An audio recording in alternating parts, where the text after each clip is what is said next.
Hello and welcome everyone to Japan's Catholic Century, Portugal's Shadow Empire. I am very lucky to be joined by returning guest on this channel, Rupert August. Hello. Hello, thank you for having me on again. And Mitch, you and I have met on Iron Duke's channel. You and I were discussing revisionism about King Charles I, and you're a regular on his Splendid Isolation streams. Yeah, that's correct. Alongside the Saturday streams where Orange will talk about current affairs, I also will chip in for historical topics for his Wednesday night streams, which are like so. I'm also regular for those. Yeah. Yes, he talks extensively about naval history, the history of the Second World War. You in particular have done streams with him talking about the Norman conquest and like Anglo-Saxon residualism and things like that. So a lot of topics you've discussed over there. So it was also interesting to find out that you're a bit of a Zengoku buff, for lack of a better term. So I'm happy to get you onto the stream. Yeah, cheers for having me.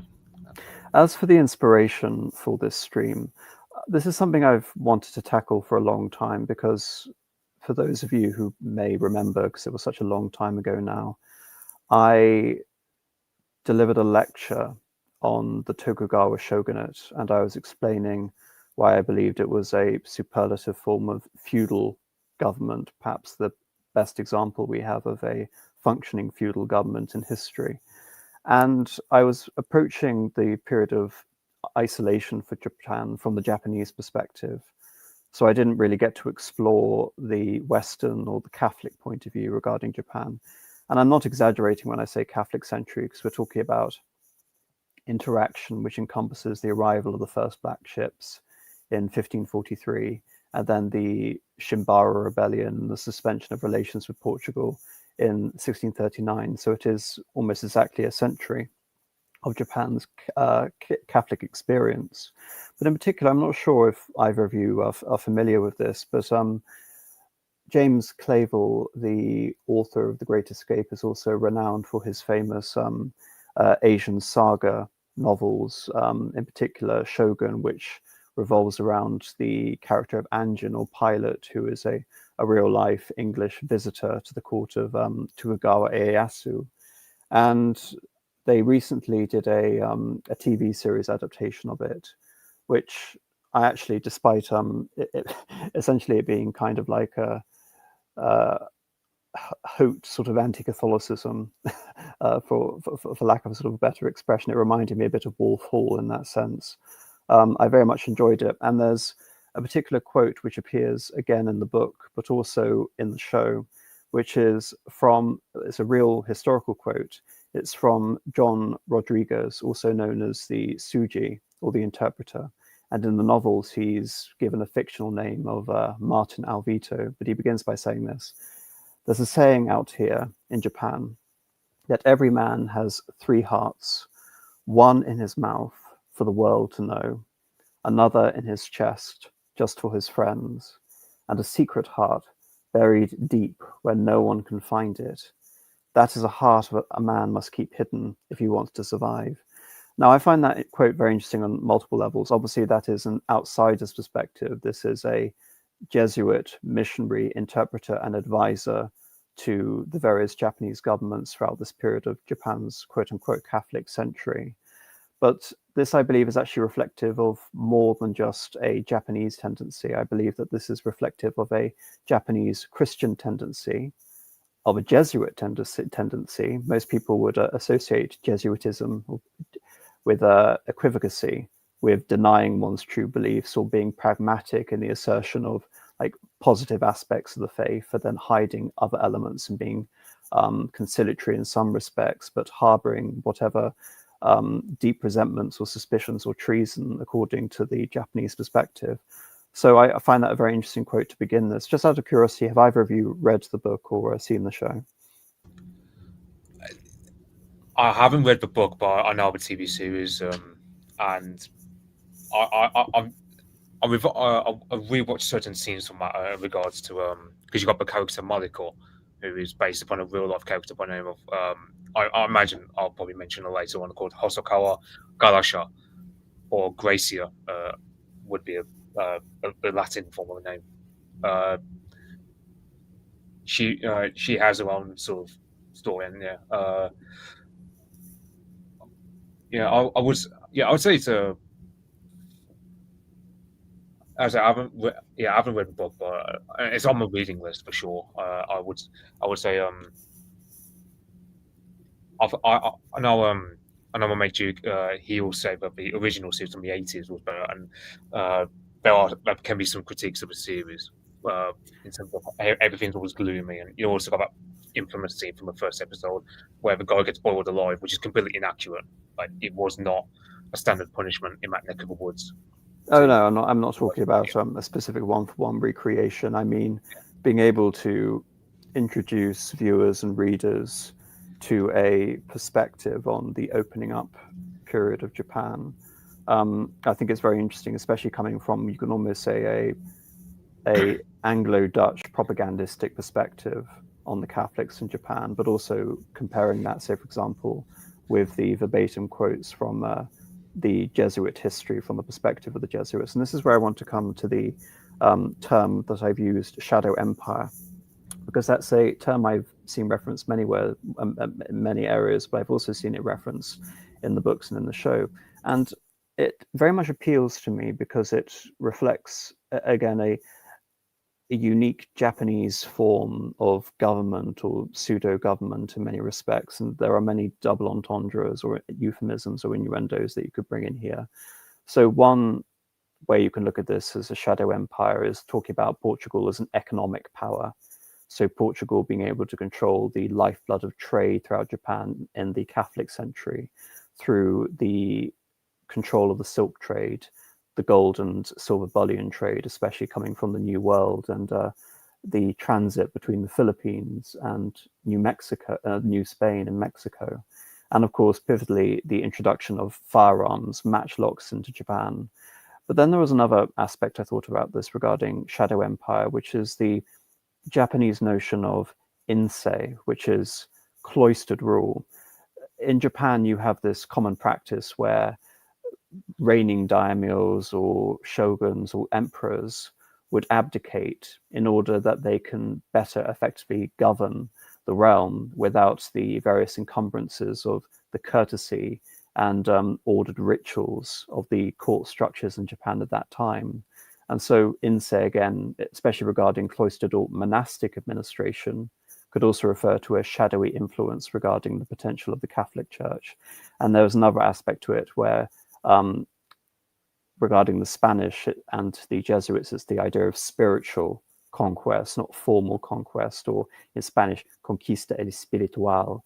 And this was a verbatim, again, statement used by a Japanese Catholic apostate, one Pedro Araki, when he was essentially coming out and declaring against his Catholicism after the increased prohibitions against the religion throughout the course of the 17th century. And the whole notion that, again, this is like a Bateranocracy, which is a corruption of the notion of padre or father of the priest being able to come over to Japan. And again, talking about this from a Japanese perspective, you have so many instances where you have a fictive power and a real power behind it, whether it be the Shinkins behind the Minamoto shoguns or the Yamato emperors essentially being closeted away by their Fujiwara and Taira regents, etc. So again, we're talking about shadowed also in the sense that this is an authority which is operating behind the scenes and acting as a grey eminence. And then, of course, the final iteration, which is very much the impression you get in from James Clavell, is shadowed as an obscured, and obscured from the English and the Dutch, that this is a hidden empire, essentially like a economic cache or a private enterprise of the Jesuits, the Portuguese and the Spanish, which is being completely blocked out from view from the various enemies of the Spanish at that time. So just Rupert, ask your thoughts. Do you think there's any validity in using any of those expressions to try and understand this period? I might actually expand it a little bit wider. So especially the point that you made about the three hearts, that does seem quite relevant to not only the period that we're talking about and not only the Catholics in Japan, but also just something of the Japanese system in general, all players that are acting within that context, and more or less through time. So I think although it might not necessarily be entirely unique to the Japanese, it does seem like the idea of extremely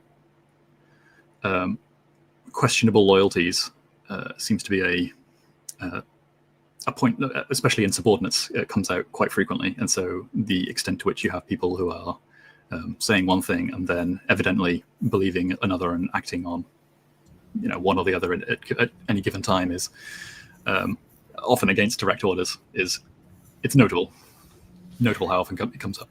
Well, again, it's this cultural interplay between the absolute veneration of Confucian and would actually later sort of really receive its sort of highest codification during the Edo period. But again, the notion of filial piety and fidelity to one's daimyo, and contrasting that with this casual propensity to treason that we see so often during the Japanese 16th century.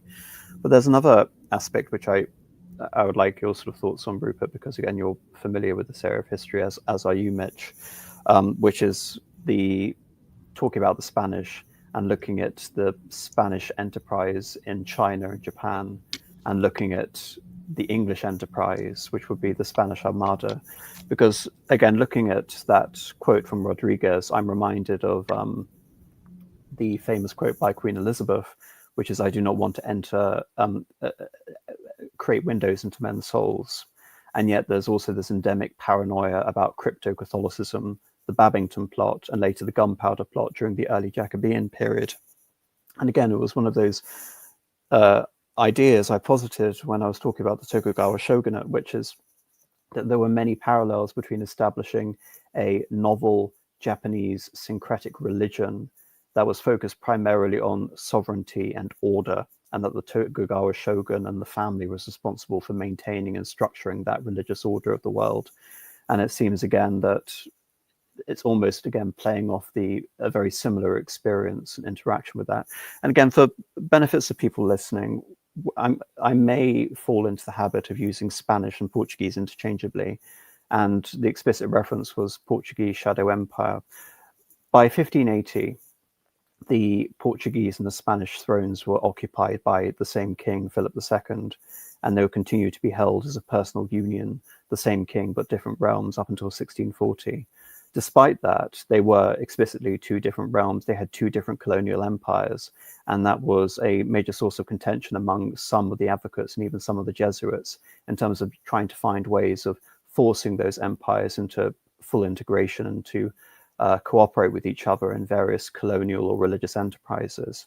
So it may again come across that I'm using these two terms interchangeably, but Portugal is the empire which establishes itself firmly, essentially through the Jesuits, indirectly in Japan, and the Spanish will later become a factor due to that association with a personal union. But Mitch, I'd like to ask you, do you think there's any credence in seeing comparisons between the Japanese experience and the English experience at the same time?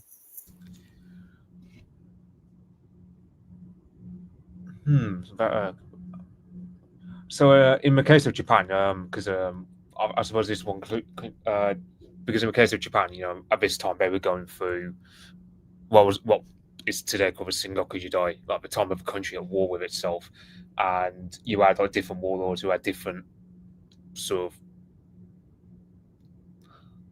I don't want to say spiritual worldviews, but let's just say they had different policies towards the likes of the Jesuits. Like, for example, I have my own opinion about someone like Oda Nobunaga versus another guy we'll mention later on by name of Toyotomi Hideyoshi, as well as the early Tokugawa shoguns. And the thing about in the case of England, it was a matter of there was also internal turmoil, but I don't think you can say it's the same. I know one thing. I forgot to mention this earlier. So I know in the latter part of this period, like in the especially when you have the persecutions, the Japanese Christians call that time as Senpuku Jidai, which means Senpuku kind of translates as dormant or latent, because that was a time where a lot of Christians had to deal with persecution, and they had like different responses. Like one hand, the Jesuits would say martyrdom is the best outcome. Quite a few apostatized, and others just kept quiet. Like they just did their confessions and their rituals in private. Hence the word sepulchre, and it's a bit of a weird word to translate. It kind of means like latent or dormant, but not quite. It basically just means you're having to keep things a secret. But would you say, again, there's any association with that idea of the dormant threat or that dormant tension bubbling up, and the idea that everyone is secretly a Catholic in England? I mean, this is something that essentially builds, as you would know, Rupert, an early iteration, essentially, of a series of spy networks. You know, the whole sort of bedrock of Walsingham's establishment and Burley's establishment is predicated on this. And in Japan, of course, we talk about the parallel implementation of the Metsuke, which is, again, born of that idea. So I think, especially looking at them as actually having direct influence upon one another, not just in terms of necessarily the Spanish or the Portuguese view of the world, but also the fact that England would later try and help and subvert the Spanish experience in Japan itself. I think it's interesting to consider that that comparison. But I want to begin by talking about the whole notion of, I've already mentioned the idea of the English enterprise.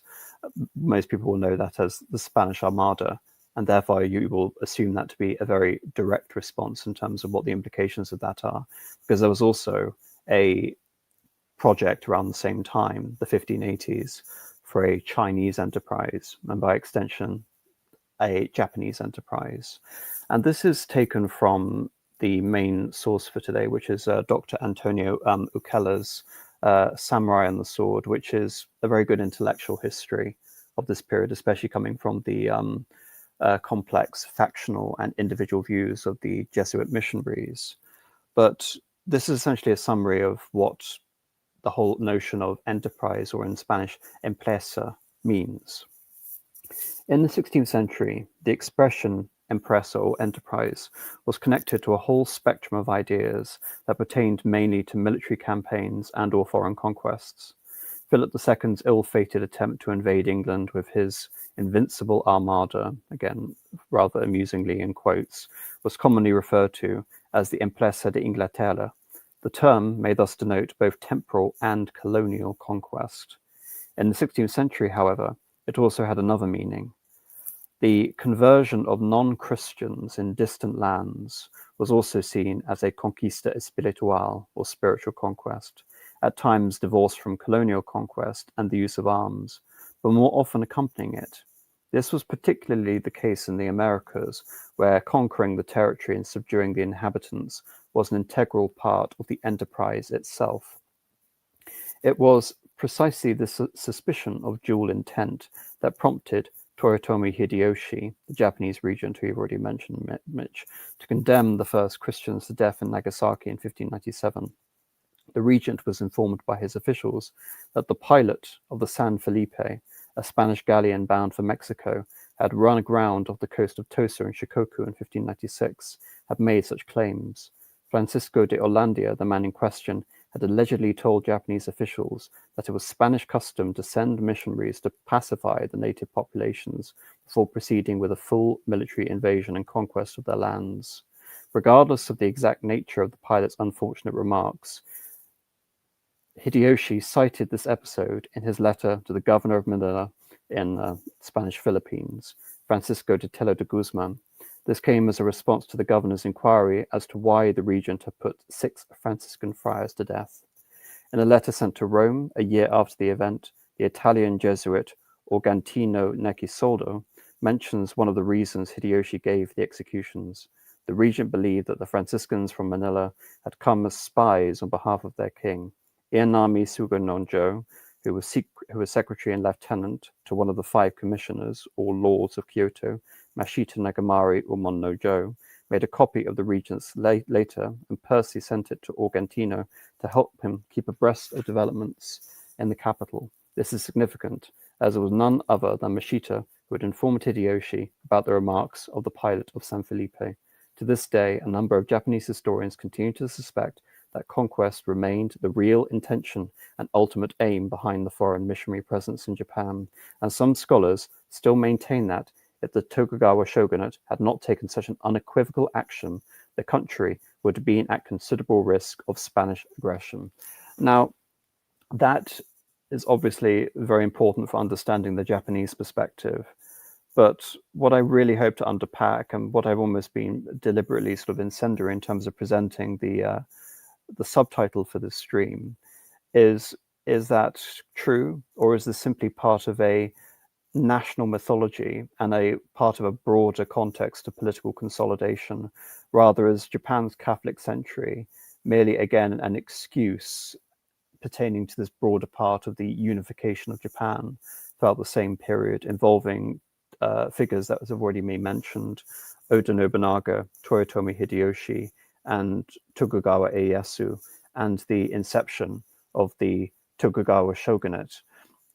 Regarding the situation in Japan at that time, you've already alluded to elements of it, Mitch, but Japan has this very complicated political situation, which, to distill it as simply as I can for the sake of this conversation, Japan has a very rich and sophisticated civilization, but as we've already alluded to with the whole idea of shadow rule and fictive power relations, and you can say the impotence of certain institutions, including the institution of the shogun, which is a military warlord reigning on behalf of the emperor. Shogun literally just means a northern barbarian conquering generalissimo. But during the time of Minamoto Yoritomo, it was institutionalized. But it was always a fractured institution throughout most of the medieval period.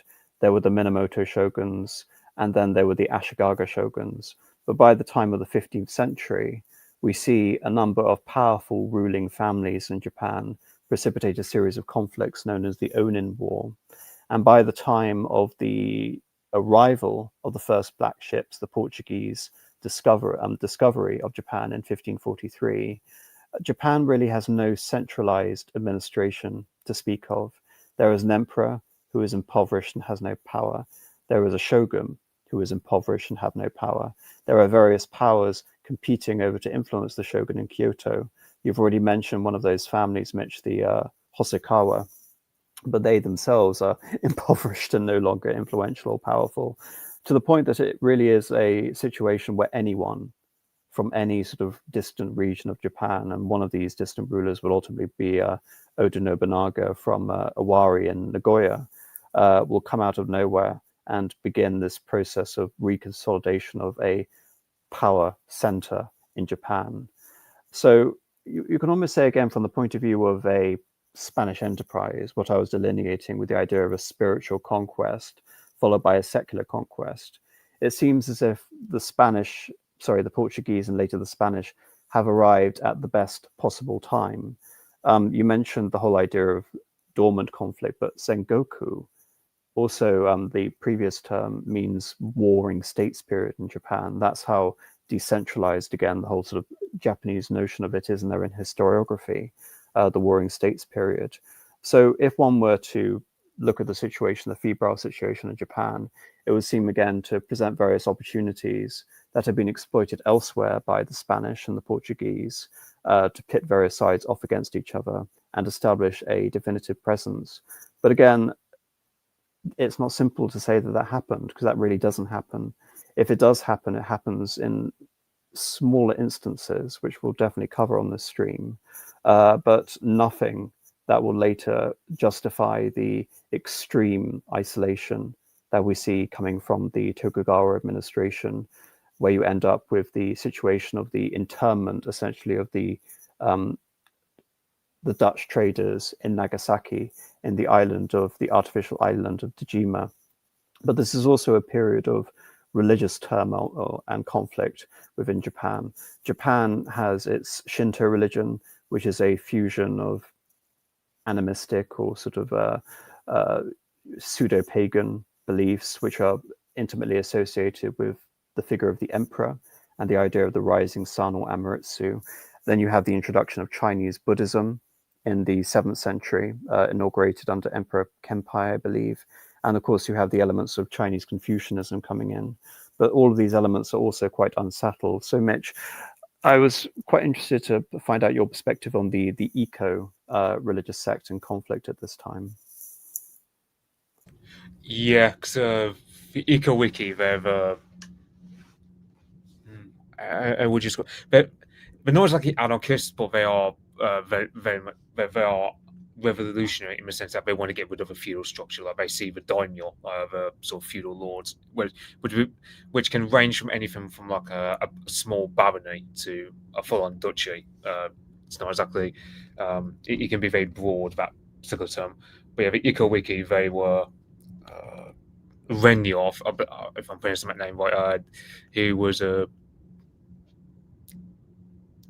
I suppose cleric would be the best way to put it, like a religious philosopher type in the 15th century. Because in his time, there was what was called Onin War, which was very destabilizing for Japan. That started with Sengoku Jidai, and a lot of the peasants. Because it's worth noting that so with the strong feudal structure of Japan at that time, it was a matter of, let's say, the peasants' fortunes rested entirely upon the fortunes of their daimyo. So, as we can detail later, one thing that the Jesuits do is, if they're going to convert an area, they first focus on upper echelons of power. So, for example, the daimyo, and then work their way down, because it's a very top-down structure. A lot of the peasants, they suffer the worst of this period, and it's not just a matter of rampaging armies. We also got to deal with Ronin, like these sort of masterless samurai. Some of them turn to, I might be butchering my pronunciation, Woku piracy, which troubles the Chinese a lot. But also, a lot of them. It also becomes a period where there's that practice called tsujigiri, where, let's say, a samurai were to get a new blade, for argument's sake, he could practice it by just cutting off a random peasant's head and suffer no legal consequences. And there was quite a few factors that really angered the peasantry against the samurai class and the daimyo. So the Eco Wiki were very much, and it's worth noting that Oda Nobunaga has to resort to a great deal of brutality putting them down, because they don't play by the usual rules of warfare that the daimyo play. Because the daimyo, of course, play by Bushido, but the Eco Wiki, as a faction within the whole Sengoku Jidai, they don't play by the usual rules. Their places of power are monasteries, which, well, monasteries are everywhere, and we even take over the province away in the Kaga in the 1530s or 1540s from memory, which really terrifies the entire feudal structure of Japan. And so, therefore, you can feel that, just for reference, when Saint Francis Xavier, the apostle to the East, as he's known, a very famous Jesuit saint, arrives in Japan from Goa in 1549. Of course, he doesn't speak Japanese, and because he arrives, and he states essentially that he arrives from India, once there's a rudiment of language sort of translation between them, the term he essentially uses is he represents the celestial Buddha. And so, coming from India, they simply believe that this is the Japanese, another sect of radical foreign importation of Buddhism, which is why they're essentially referred to as the Nanban, or the Southern Barbarians, because they're essentially, again, coming from India in terms of that level of mistranslation. And in particular, there was association with Francis Xavier and the Shingon sect of Buddhists. But the Iko-Iki example is interesting because it is a revolutionary movement, as you say, and it threatens the entire feudal structure.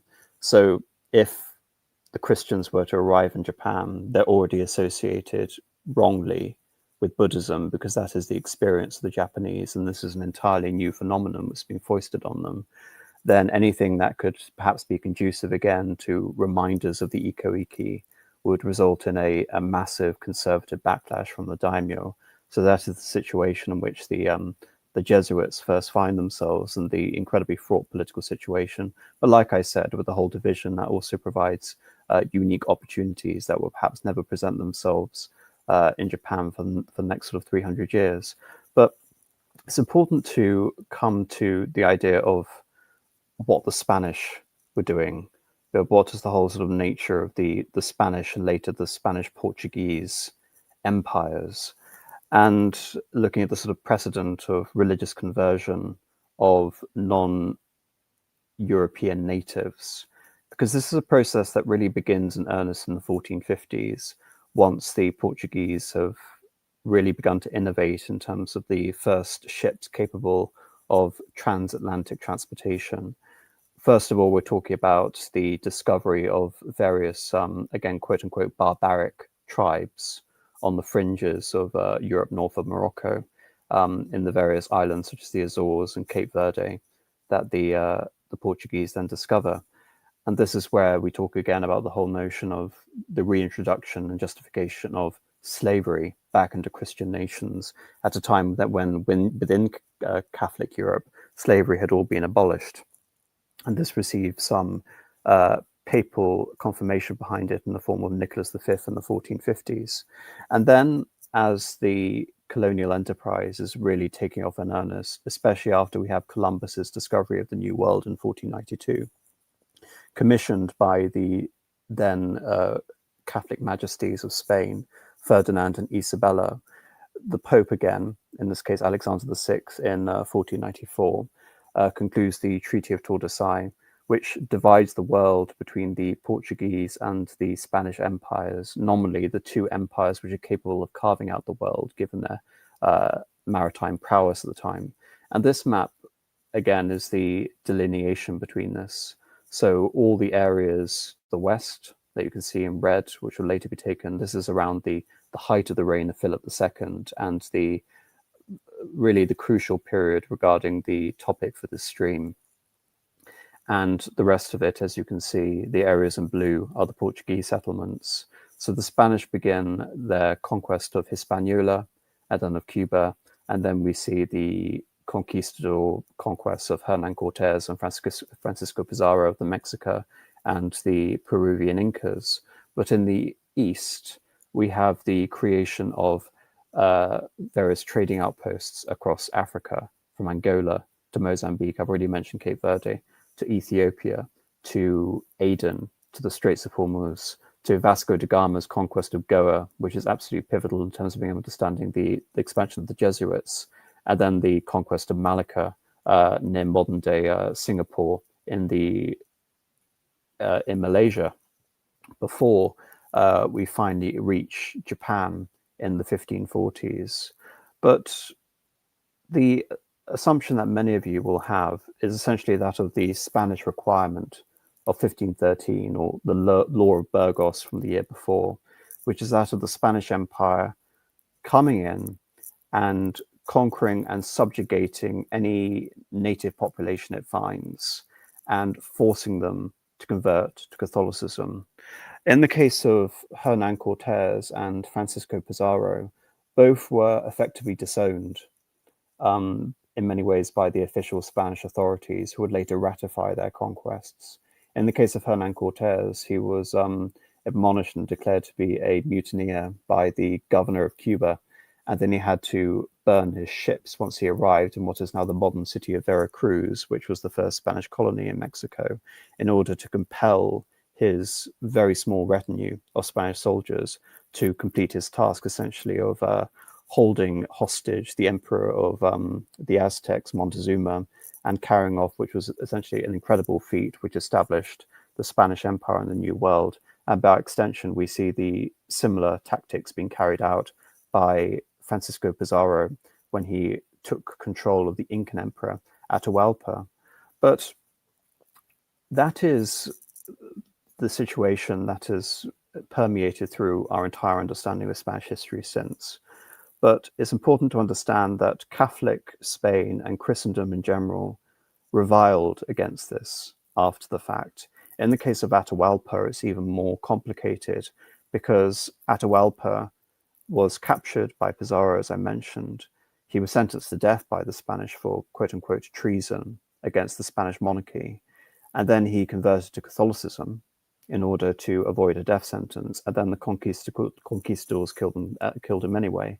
So there are many, many elements that are coming in about the right of conquest, the right of titles, and the whole Christian mission, which is being associated with this new empire of the Indies, and how are we to expand this towards the use of these. And again, someone is mentioning in the chat, Cortes used native armies, but that again is the whole point. The Catholics, in the case of the conquistadors, were using a policy of divide and rule.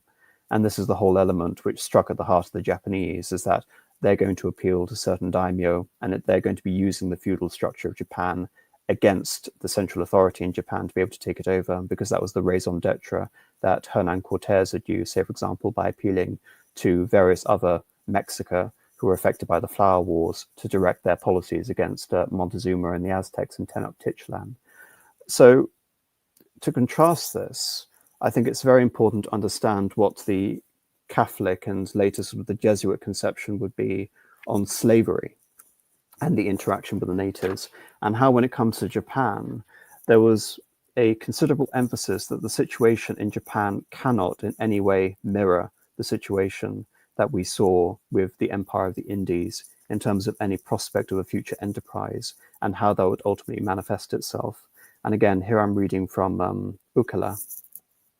Ever since the conquest of the Americas by Spain in the early decades of the 16th century, and the denunciations of the policies and depredations of Hernan Cortes and Francisco Pizarro, the royal court could no longer take for granted either the right to conquer other peoples and lands or the justice of any of its military actions. The legitimacy of the conquest of Mexico and Peru had been questioned by some of the most distinguished thinkers in Spain. The first authoritative voice to express public condemnation for the atrocities committed by the early conquistadors was the distinguished Dominican theologian Bartolomé de las Casas. And anyone who's sort of familiar with the history of the Empire of Indies will be very familiar with Las Casas.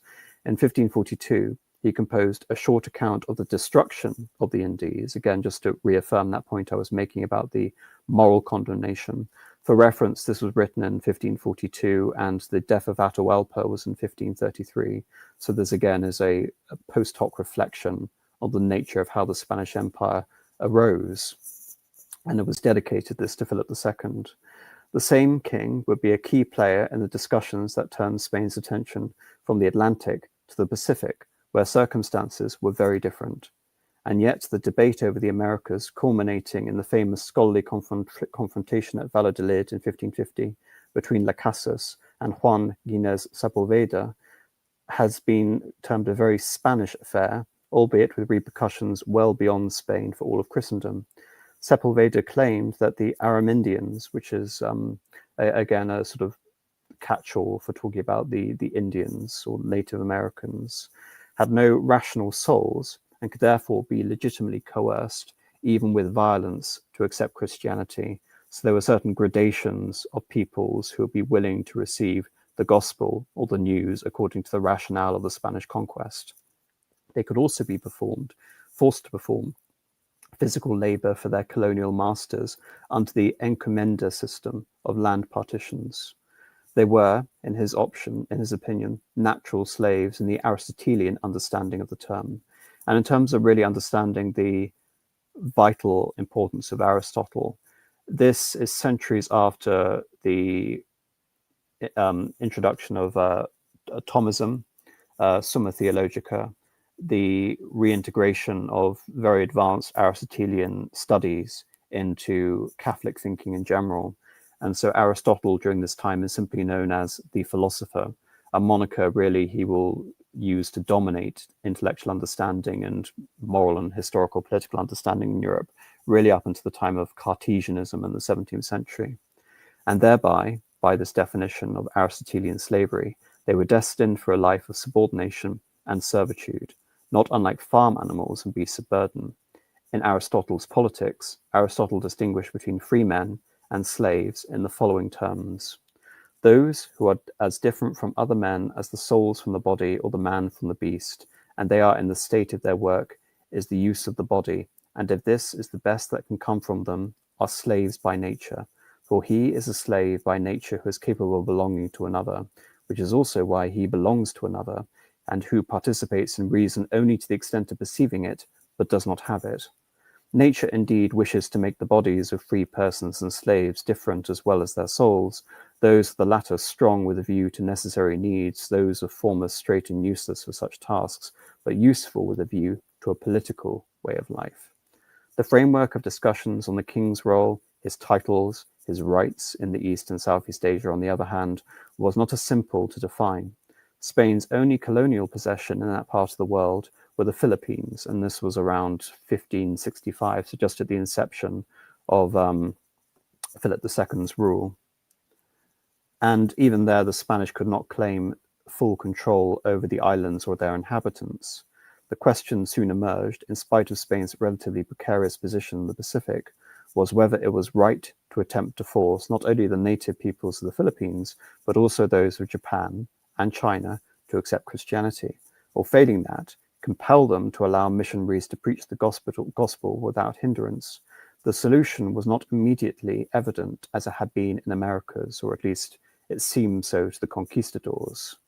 Europeans acknowledged that the Japanese and the Chinese certainly were not barbaric peoples in the classical Aristotelian sense of the word, nor was it conceivable to consider or treat them as natural slaves. And that again is fundamental in terms of understanding the notion of really what we mean by the spiritual conquest versus the more formal conquest that we see in the form of the conquistadors.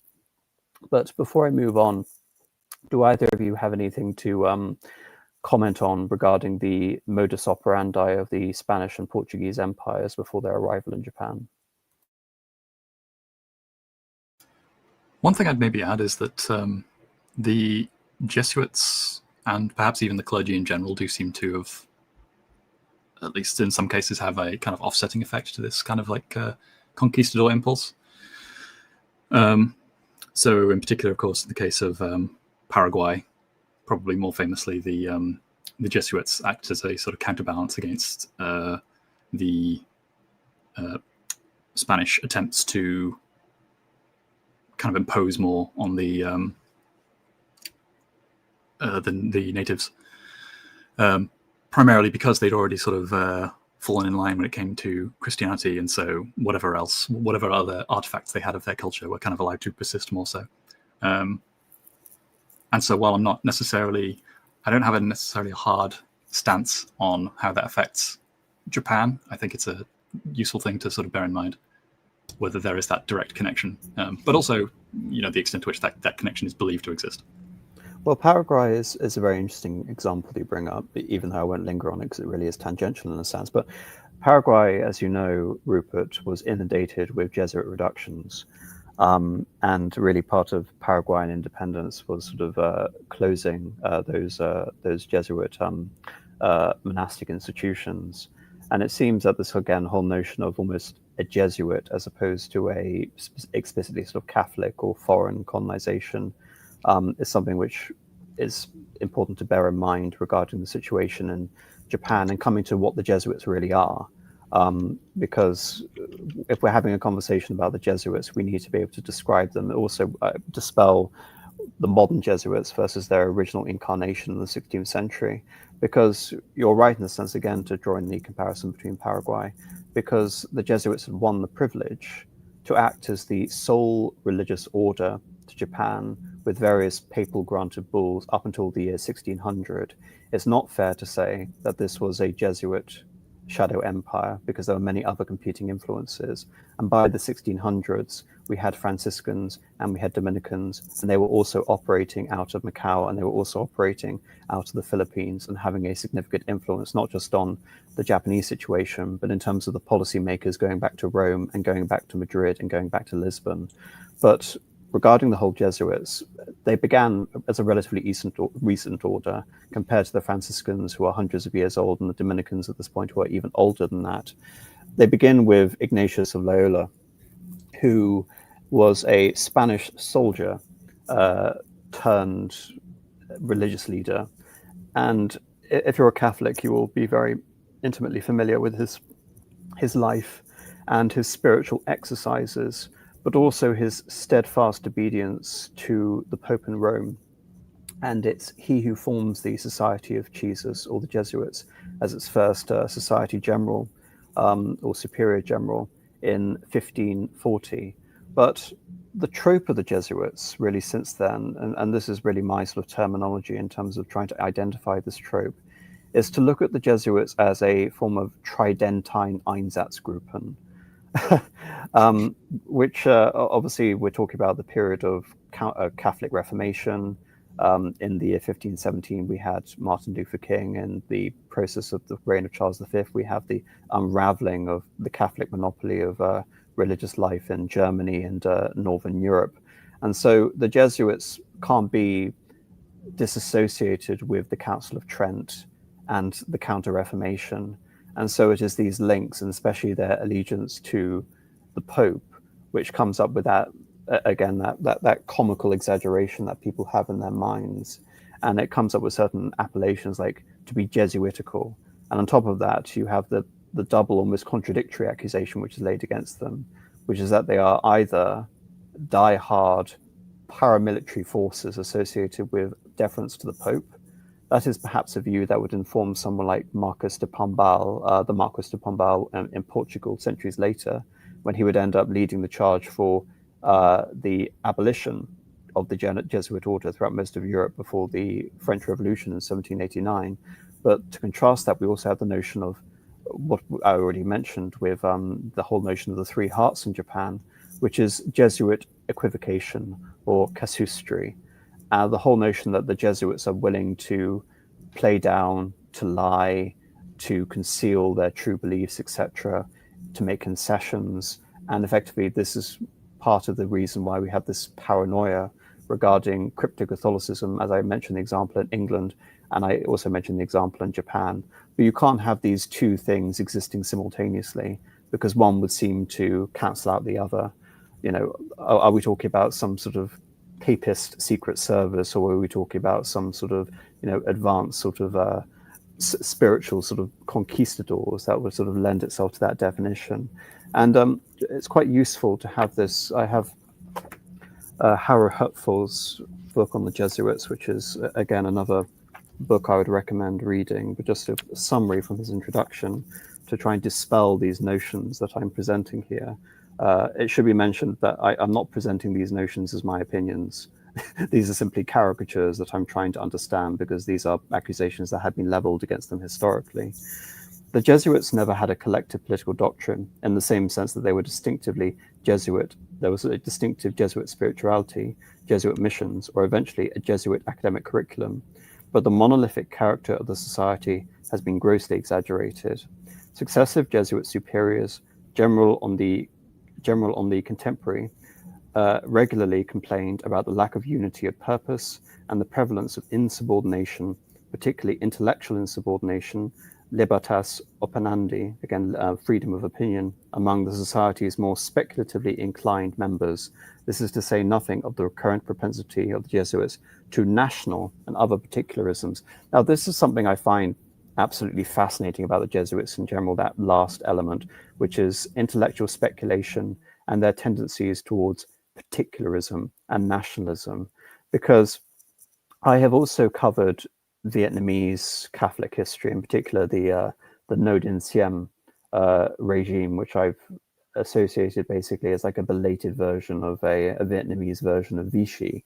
But nevertheless, Vietnamese Catholicism was a Vietnamese phenomenon. It was something that the French themselves, who were the colonizers of Vietnam, had disowned some 50 years before, even longer than that, when France became an explicitly secular republic, but the Vietnamese remained Catholic, and that became an identifier of Vietnamese independence, was also to be Catholic.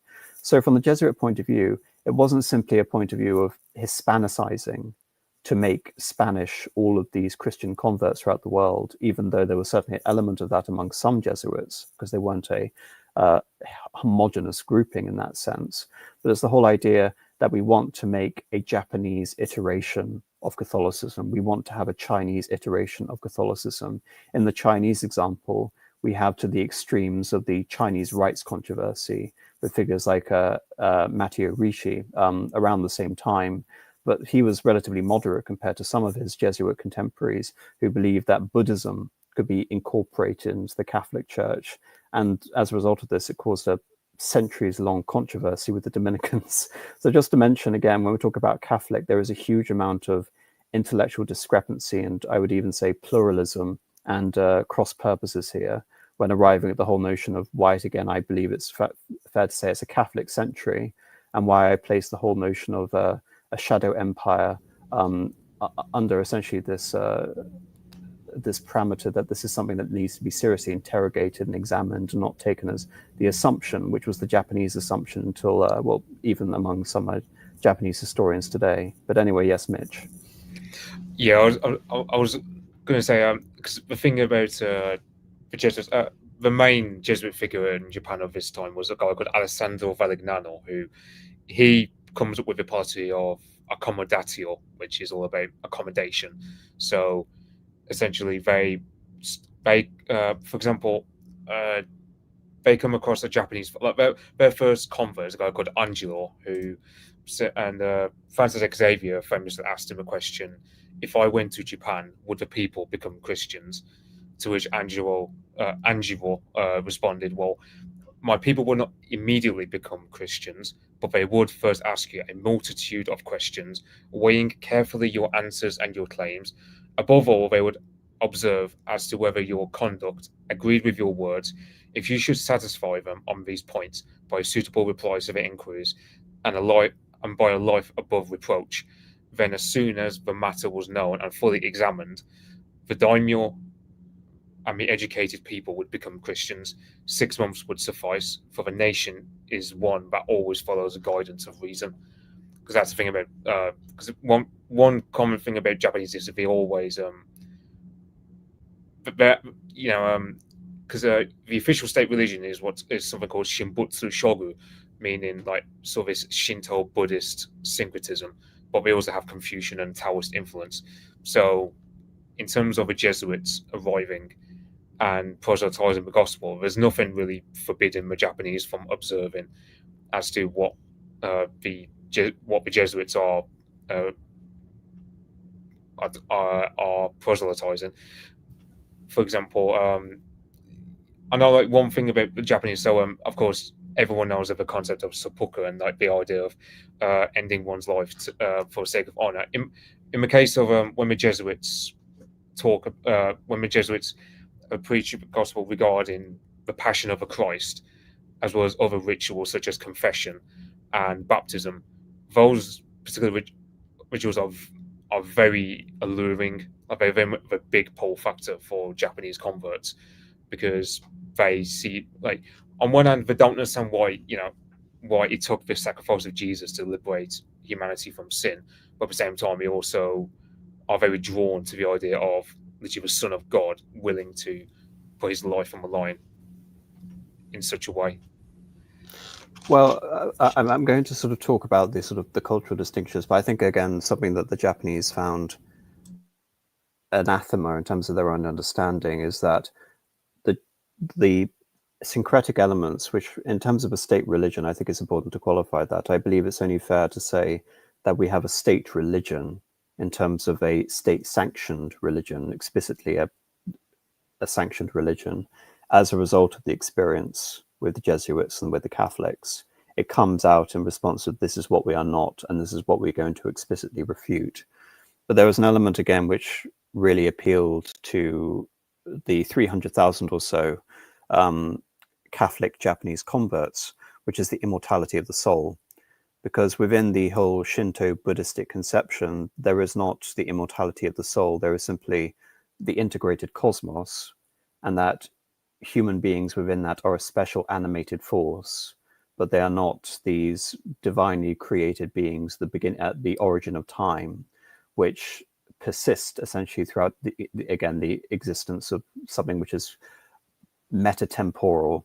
It's beyond the confines of time and space. Again, this was quite a revolutionary concept for the Japanese to be able to consider that, in terms of being able to understand how Christianity could simultaneously argue for things like, again, no salvation outside of the church, and being having knowledge of God as a condition for salvation and coming into heaven, how under that situation, say, for example, why did it take the Christians 1500 years to arrive and to establish a presence in Japan? And so the Jesuits need to contend with this idea again of talking about civilization, talking about natural law, and talking about general impulses towards doing good and doing wrong, and how that will be further illuminated by the light, which is the light of Christ. And again, this whole, you see it a lot, which is actually resolved in the issues like with the harrowing of hell, that Christ will come again to judge the living and the dead, that it isn't explicitly an element that all those that have preceded hearing the word have been damned. This is something that the Jesuits are really strong in advocating against. And as I mentioned, ironically, with my rather cynical political view of the Catholics arriving at the right time, given the political turmoil in Japan would seem to be conducive towards converts among the daimyo, is the idea that it is the correct spiritual time. It is the most conducive within the whole notion of a grand sort of Catholic temporality, that this is the time where converts to Christianity will be most conducive. That is the argument the Jesuits make. But the Jesuits have a vast amount of documents and expressions regarding not just Japanese civilization, but how they treat it, how they formed various analogies with it, and why they believe that the Japanese Catholic conversion was of extreme importance. I mean, you mentioned Alessandro Valignano, Mitch, who was the apostolic visitor for the Jesuit order. It's important to note that the superior general during this time was one Claudio Acquaviva, who was seen essentially as the herald of the golden age of the Jesuits throughout the late 16th and the early 17th century in terms of being able to crystallize all these various intellectual movements. But regarding how even people right from the beginning with St. Francis Xavier saw the Japanese, and this is going back to Höpfl, limited experiences convinced Francis Xavier that in Japan he had found a civilization worthy of comparison with its ancient counterparts in Greece and Rome. Subsequent generations of Jesuit missionaries would come to a similar conclusion about the society and culture of China. What emerged from the assessment was the adoption of the topos of the primitive church, or ecclesia primitiva, the idea that Japan and China were similar to Rome and to Athens, both in terms of opportunity for conversion and prospects of persecution and even martyrdom. The idea permeated the consciousness of many, if not all, the missionaries. They were convinced that it was their task to recreate in Japan the dynamic of preaching and conversion similar to that of early Christianity, so explicitly Pauline Christianity, going back to St. Paul. This new and the epistolary age. This new faith has been quite sudden and transplanted from Jerusalem to the alien linguistic and cultural milieu of Greece. Rome, with its pantheon of gods and its disdain for Judea, which it viewed as a distant and troublesome province of its vast empire, did not at first think much of this new religion. When Paul of Tarsus appealed to a group of learned and skeptical Greeks on the Areopagus to hear him about Jesus of Nazareth, a Jewish carpenter, who he claimed had risen from the dead for the salvation of all humankind, at least he spoke fluent Greek. So it's a subtle illusion that, unlike, say, for example, Francis Xavier, who would be the new St. Paul in this analogy, the first Bible that we have is the Greek Bible before it's translated into the Latin Vulgate and later into the Hebrew Bible, reversed, translated it back. And there was already that strong cultural connection between the Greek-speaking diaspora in that part of the world and Judea. But in the case of Japan, this is describing a similar experience in terms of the sophistication of the culture, but also having to deal with a situation which is far more extreme than that which they found with original Rome and Athens, a culture which is far more alien and thereby more difficult to crack in that sense. And this comes to the whole notion of inventio, or rediscovering a missionary project. At the very heart of their struggle, as with Paul, was the search for the right words with which to persuade the Japanese to come to the truth of the Christian faith. This was their only option, as Japan never came even close to becoming a European colony akin to the Philippines, where the Spanish would become at least partially a lingua franca. By this is obviously meaning that in the Philippines, Spanish is the most spoken language. And of course, this isn't just the case of the Philippines, but all of Latin America as well, with the exception of Portugal. And the whole notion, again, that it seems there is this association with critics of the Portuguese and Spanish empires to simply look at it as an extension of a Spanish colonial and miscegenation project, as opposed to explicitly the conversion to Christianity in general and the preservation of those cultures without eliminating them and making them colonial subjects. In Japan, the Europeans were at best guests whose presence was tolerated only as long as it was not seen to constitute interference with or pose a threat to local and later national interests. That in reference to the fact that we're talking about the unification period. To rise to these complex challenges, the missionaries fell back on the training they had received in the Studia Humanitas, the classical humanities, in the Jesuit colleges in Italy, Portugal, Spain, and India. For reference, because Mitch and I were actually talking about this a couple of days ago, I've already mentioned the connection between Portugal and Spain by personal union, but that imperial connection also exists in Italy, because the Kingdom of Naples, the Kingdom of Sicily, the Kingdom of Sardinia, and the Duchy of Milan were also held by King Philip II of Spain. So these were all people linked by some common, again, political project. We're not seeing a huge number of French Jesuits, say, for example, during this period. As the historian John O'Malley has pointed out, trained as they were throughout their long years of study in the art of eloquence, which they perfected through formal and public disputations, the Jesuits exhibited a highly rhetorical mindset.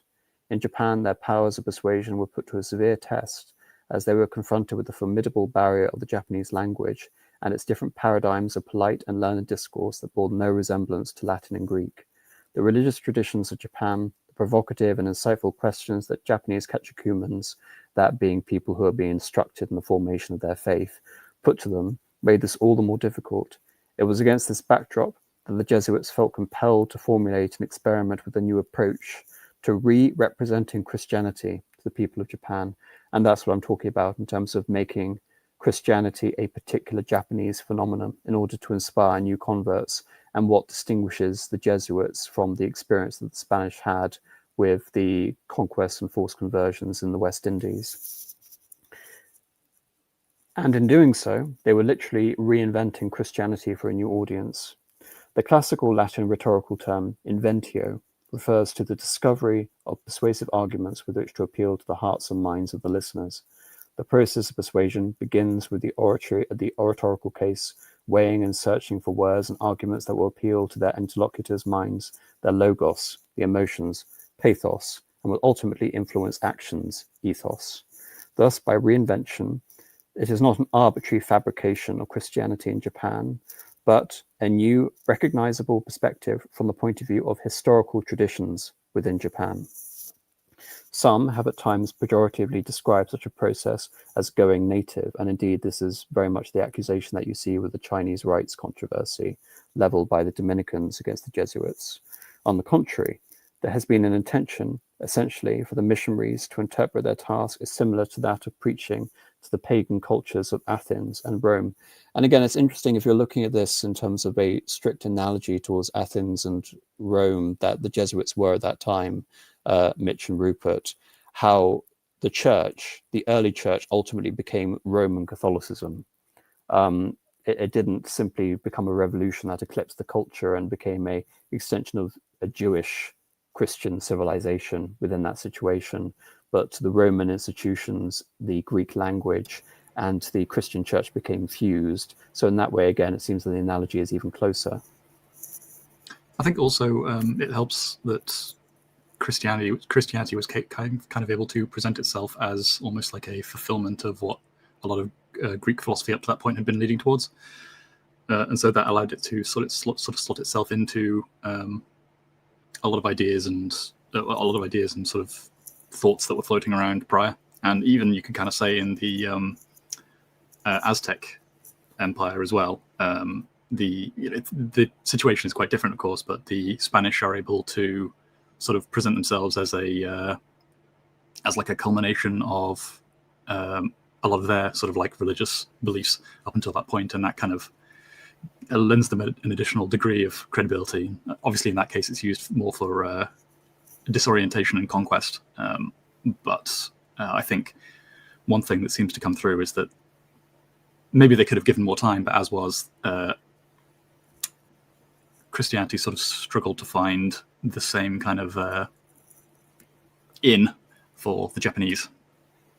In the case of Greek, of course, the connection is explicit between the Jesuits and the Aristotelian Thomist connection. In the case of the Aztecs, that's an interesting comparison, but I think Cortez was basically being able to manipulate an extreme eschatology in Mexico, which was continually felling oppositions and ritualized slaughter known as the Flower Wars to stave off the ends of the world in order to appease the god of war, what's his name, Huitzilopochtli, or not Quetzalcoatl, the other one, but anyway, you could almost say with the Iko-Iki that there is an element of millenarianism in Japan at this point. There is an element of mortification of the flesh and religious revolutionism, but not nearly to the same extent that we see in Mexico. But again, it's interesting bringing up that eschatological link that would probably lend itself to a fatalistic personality like Emperor Montezuma. I think it's interesting to consider, something that I haven't actually. That is actually something I wanted to bring up as well. The idea that the Jesuits arrived kind of at the perfect time, I would maybe push back on that a little bit, because they're kind of, so they could sort of consider their options when they arrive at the Japanese context, and they decide on kind of trying to work on the top down, as it were. So they sort of work on the daimyo and the aristocrats that they have available to them, and try to sort of push the faith down that way. But I think part of that is the fact that the Iki, the like village communes that had been quite prominent prior to this point, especially prior to Oda Nobunaga's conquests and his sort of consolidation of a lot of power, the Iki, of which obviously the Iko-Iki are like one of the more prominent, but there were Iki absolutely everywhere. And the fact that these existed as like sort of peasant communes that couldn't be easily, at least at that point in time, could not be easily sort of just brushed aside or dominated by the daimyo, because the daimyo power was quite weak at that point still. I think had the Jesuits had the opportunity to go straight to the Iki when they were still more of a force, then that might have been an alternative strategy. And it's kind of a bit of a what if, because yeah, I mean, it's looking ahead a little bit, but the some of the most diehard followers end up being the peasantry themselves. So if they'd been able to go directly to them, then perhaps that would have been a more successful strategy. But obviously, we'll never know. Well, I mean, we'll talk about that towards the end, but I think there's a reason as to why the peasants are the last ones standing, especially in Kyushu. But I'll continue reading. In the early centuries of the Christian era, this included the recasting of Hebrew texts into new words in Greek and Latin, a cultural process that we now take for granted. It also involved transforming Jewish rituals into new hybrid rituals that would be performed in basilicas rather than the temple. The former originally denoted converted market spaces where large crowds used to gather to conduct business and a variety of other activities. Christians even appropriated pagan festivals and transformed them into their own feasts. Such a process had been possible in the early centuries of the Christian community. There was no reason why it shouldn't be possible again. The Jesuits believed they could express the original essence of Christianity while acknowledging the reality of the East Asian context. Rather than viewing this as an unfortunate but necessary compromise, the Jesuit missionaries embraced this approach in the conviction that they were reliving an ancient dynamic that has ensured Christianity's historical survival as an organized religion beyond the confines of Judea. It gave new meaning to the word diaspora by extending it to the borders of East Asia well beyond Asia Minor and the Roman Empire. And it's obviously not linking to the ancient Christians and the Nestorians and Prester John, but what have you. That's a massive tangent. The man responsible for developing this approach was Alessandro Vallanano, who you've already mentioned, Mitch, but is an indispensable part of this lecture or stream discussion tutorial, who was appointed visitor or delegate to the Jesuit Superior General in Rome in 1579, around the same time that Claudio Acquaviva was also made Superior General, marked by similar challenges and opportunities that of ancient Greece and Rome. The comparison was possible because in Vallanano's view, the Japanese were a highly reasonable people, even barbaric in some aspects of their civilization, their vices, essentially, towards extreme sort of violence is another key thing that's going to be brought up again and again. One of the Jesuits' most important supporters was the Christian daimyo Otomo Soren, or Don Francisco, as he was known after he received baptism in 1578, who very conveniently died just at the point that Toyotomi Hideyoshi was consolidating his control against the Shimazu clan in southern Satsuma. The daimyo, or the Lord of Bungo, in what is the present-day Oita prefecture on the northeast coast of Kyushu. I'll get this map actually now because it's convenient to have this. Kyushu is on the left side of the map. Was a man known for his cultural refinement and learning, including his knowledge of the tea ceremony. He had met Francis Xavier in 1551, but more than 2 decades passed before he finally decided to become a Christian. One of the reasons for this delay was his frustration with the behavior of the missionaries. Vallanano offers us a rare glimpse into the daimyo's thinking on account of his conversations with Otomo that he sent to Rome almost 2 decades after their first meeting.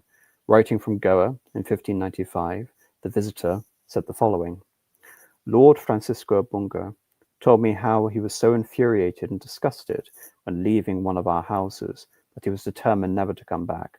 He also told me that if we wanted to attempt to convert Japan, we would have to learn the language well and live according to their cultural norms.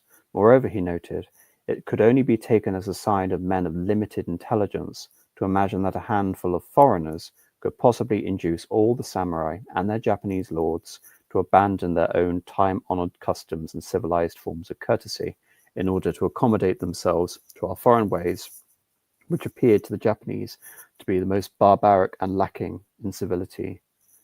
He also said that if I could find in some way a remedy to this sad state of affairs, he would consider me like an angel sent from God for his holy law to be spread throughout Japan with honor and esteem. And again, that confirms elements of what you were saying, Rupert, in terms of a period of extreme violence and civil strife.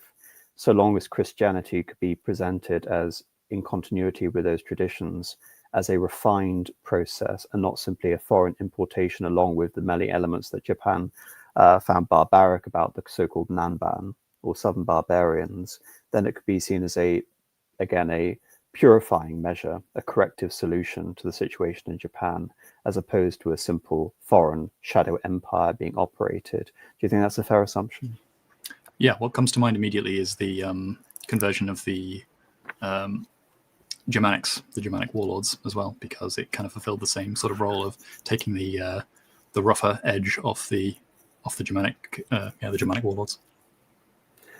Yes, and but again, that was a very long process, as you know, because they didn't originally convert to Nicene Christianity; they converted to Arianism, of course, and yeah. that was then preceded by essentially Clovis was the one who really started the ball rolling with the conversion to Nicene, later Chalcedonian Christianity, and that would later be followed by the Council of Toledo with the Visigoths, and ultimately the restoration of the Roman Empire in the West under Charlemagne. So it was a very long game that the Christians were playing after the fall of the Western Roman Empire. And I think, again, the Jesuits are thinking in these, again, generational, almost centuries-long terms of cultural permutation.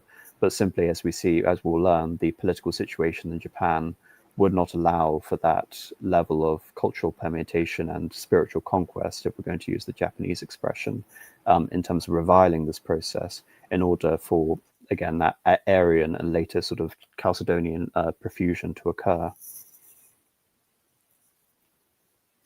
So I think that's fair. Yeah, my thinking was over the longer term, just thinking in particular about the especially the religious influence on the development of chivalry, and so yeah, perhaps some kind of comparison that Japan could have had. And even that in itself is apparently not just a blending of certain Roman virtues, especially sort of from the equites, which then becomes the chevalier. But I'm going off into a tangent, I won't go on. But Vallanano then goes on and is very explicit in terms of the specific elements which are conducive towards the conversion of Japan, and why he believes that the conversion of Japan is perhaps the most important spiritual enterprise in the entire world. And this is a primary source on the importance of this enterprise and of great benefits obtained and still to be obtained in Japan. And this is Valanano verbatim, of course, translated. The province is very large, Japan, with 66 kingdoms. And again, this is basically referring to the daimyo as basically being lord kings in their own right. And this would have been written in the early 1580s, so around the time of the deposition and assassination of Oda Nobunaga, before the consolidations of Hideyoshi and then the further consolidations of Ieyasu. The people are white, very civilized, prudent, intelligent, and subject to reason. Interesting, the notion of white. The Portuguese and the Spanish had, again, formed various gradations based on skin color. So when they encountered, say, for example, sub-Saharans, when they encountered Amerindians, again, they believed that race could essentially, again, be an element by which to typecast and then further demarcate aspects of civility. Again, people would later basically say that this is the origin of modern racialism as associated with the transatlantic slave trade. But when the Jesuits came to visit China and when they came to visit Japan, they basically saw themselves as almost racially akin to Western Europeans. And that in itself would lend itself to the analogies and comparisons with China being the Roman Empire and Japan being the sort of maritime, sort of Athenian offshoot in that situation. And so there is, again, in the whole logic of the Jesuit thinking, a racial sort of preponderance which links itself to European civilization in a strange way. Very civilized, prudent, intelligent, and subject to reason. And again, subject to reason, important to understand the usage of the Aristotelian notion on what people essentially are conducive to slavery, which is, again, a huge argument of Sepulveda against Lacassus in the Valladolid debates over the Empire of the Indies.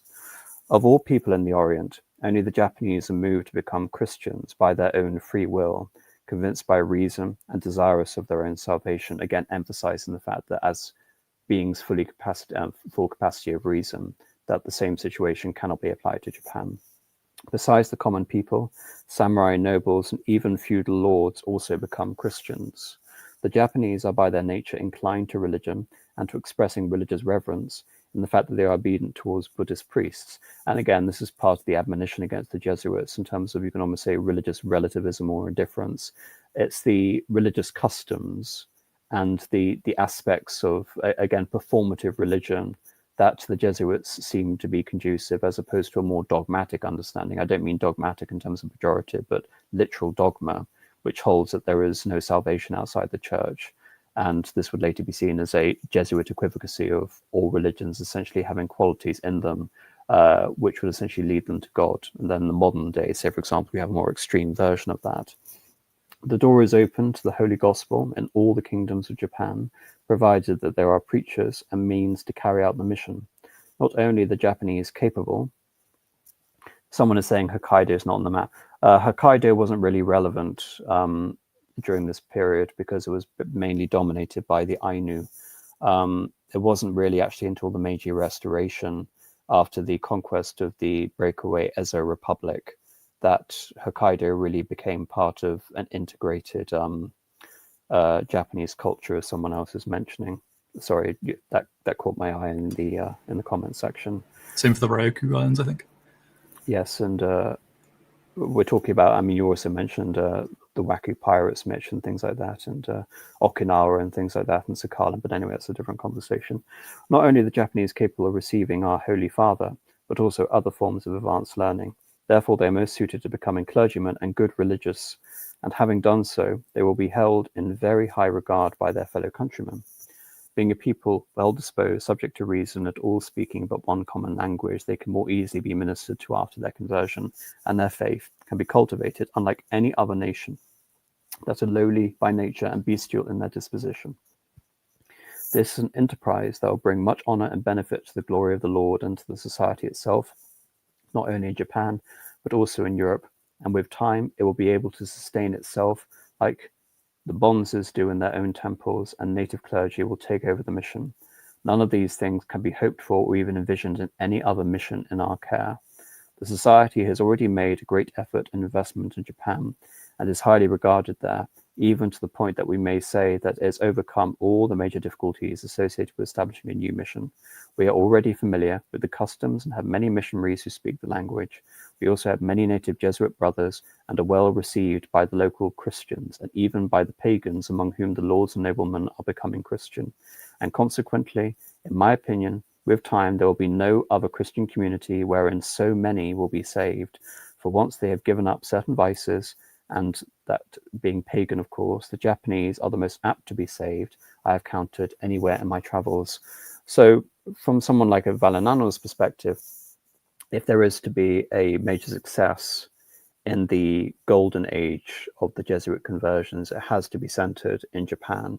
Really, you can say the grand vision of the Jesuits essentially is that Japan could be a willing member of the Res Publica Christianity, Res Publica Christiana.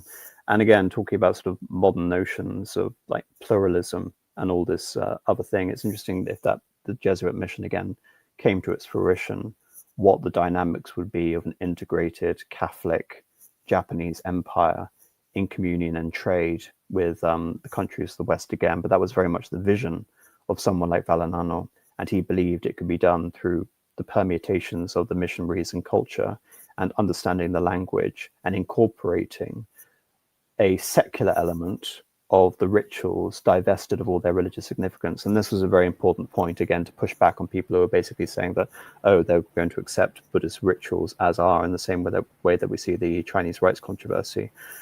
There were very specific prohibitions against this. So, for example, about ritualistic dances and about the way that one is to convey oneself in terms of Buddhist temples. So, for example, one is to show deference to a lord when accompanying him, say, for example, to a Buddhist holy site.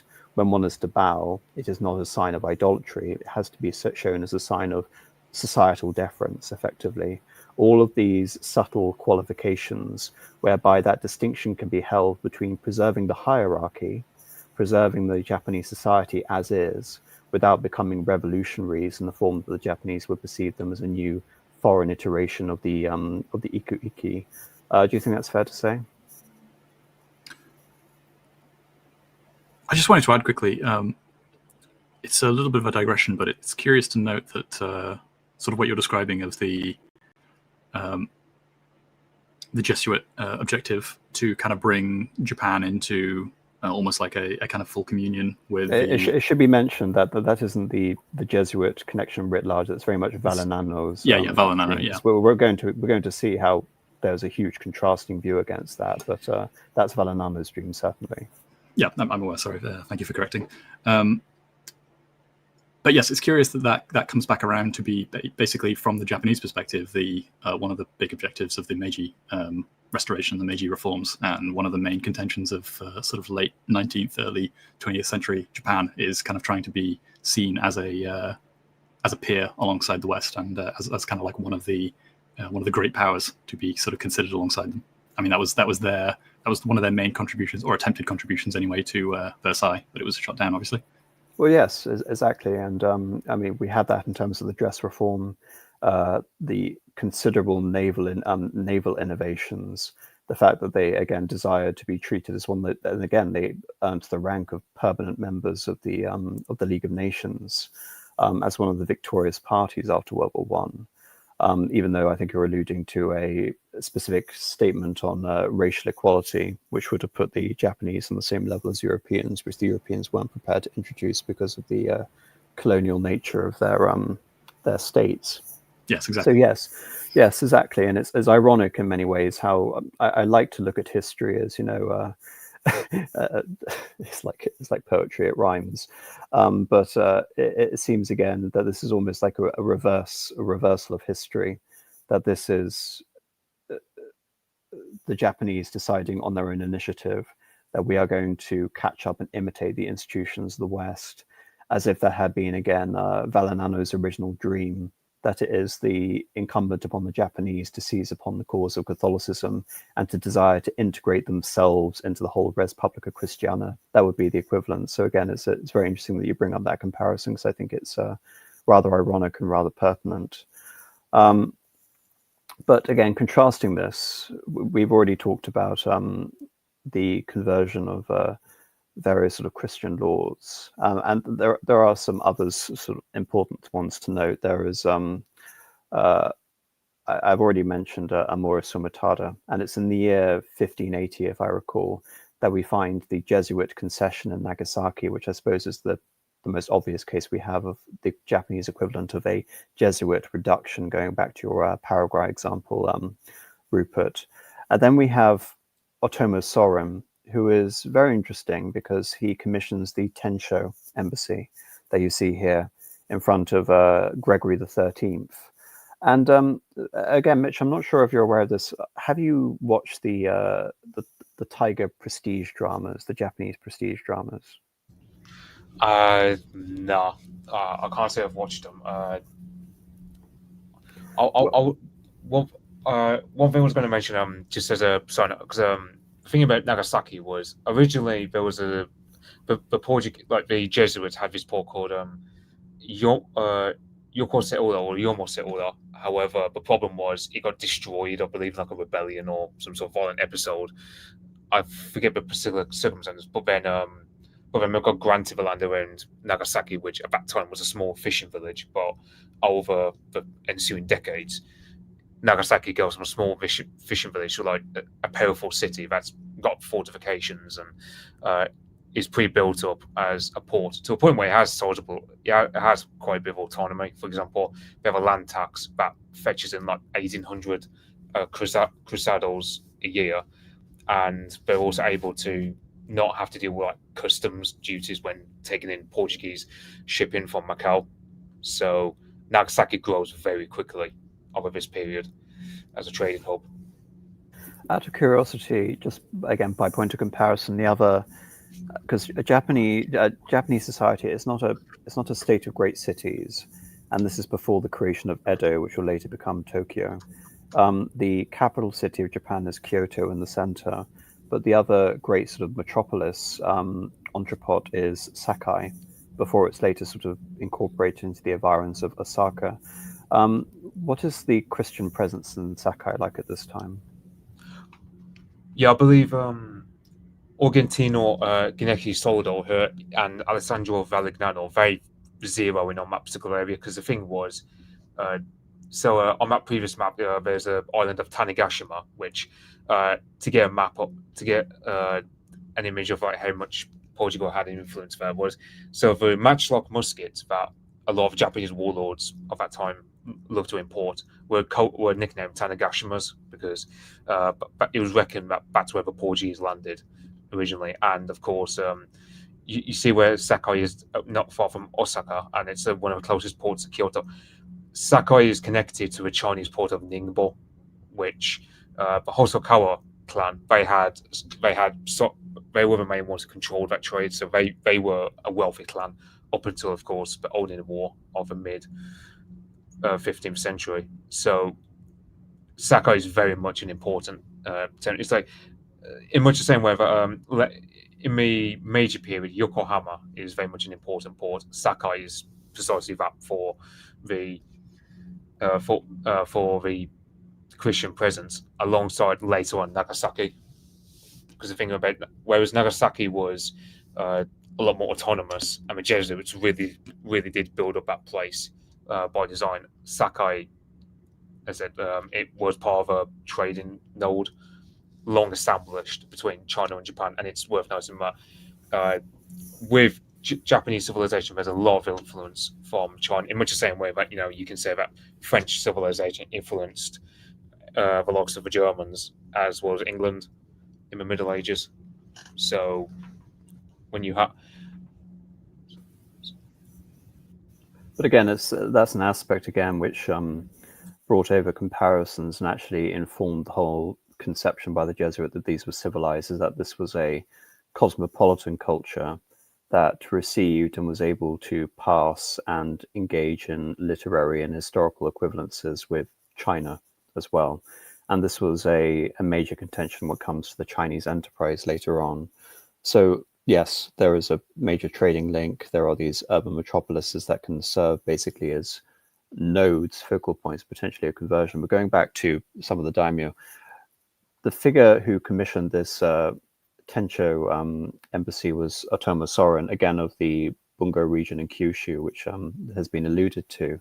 The reason I asked you about the tiger in particular, because Mitch, you and I were talking earlier, and you brought up this point, which is this is the bookmark for the Japanese series on Oda Nobunaga, which was a landmark series about sort of 40 years ago, which I think had something like 50 episodes or something.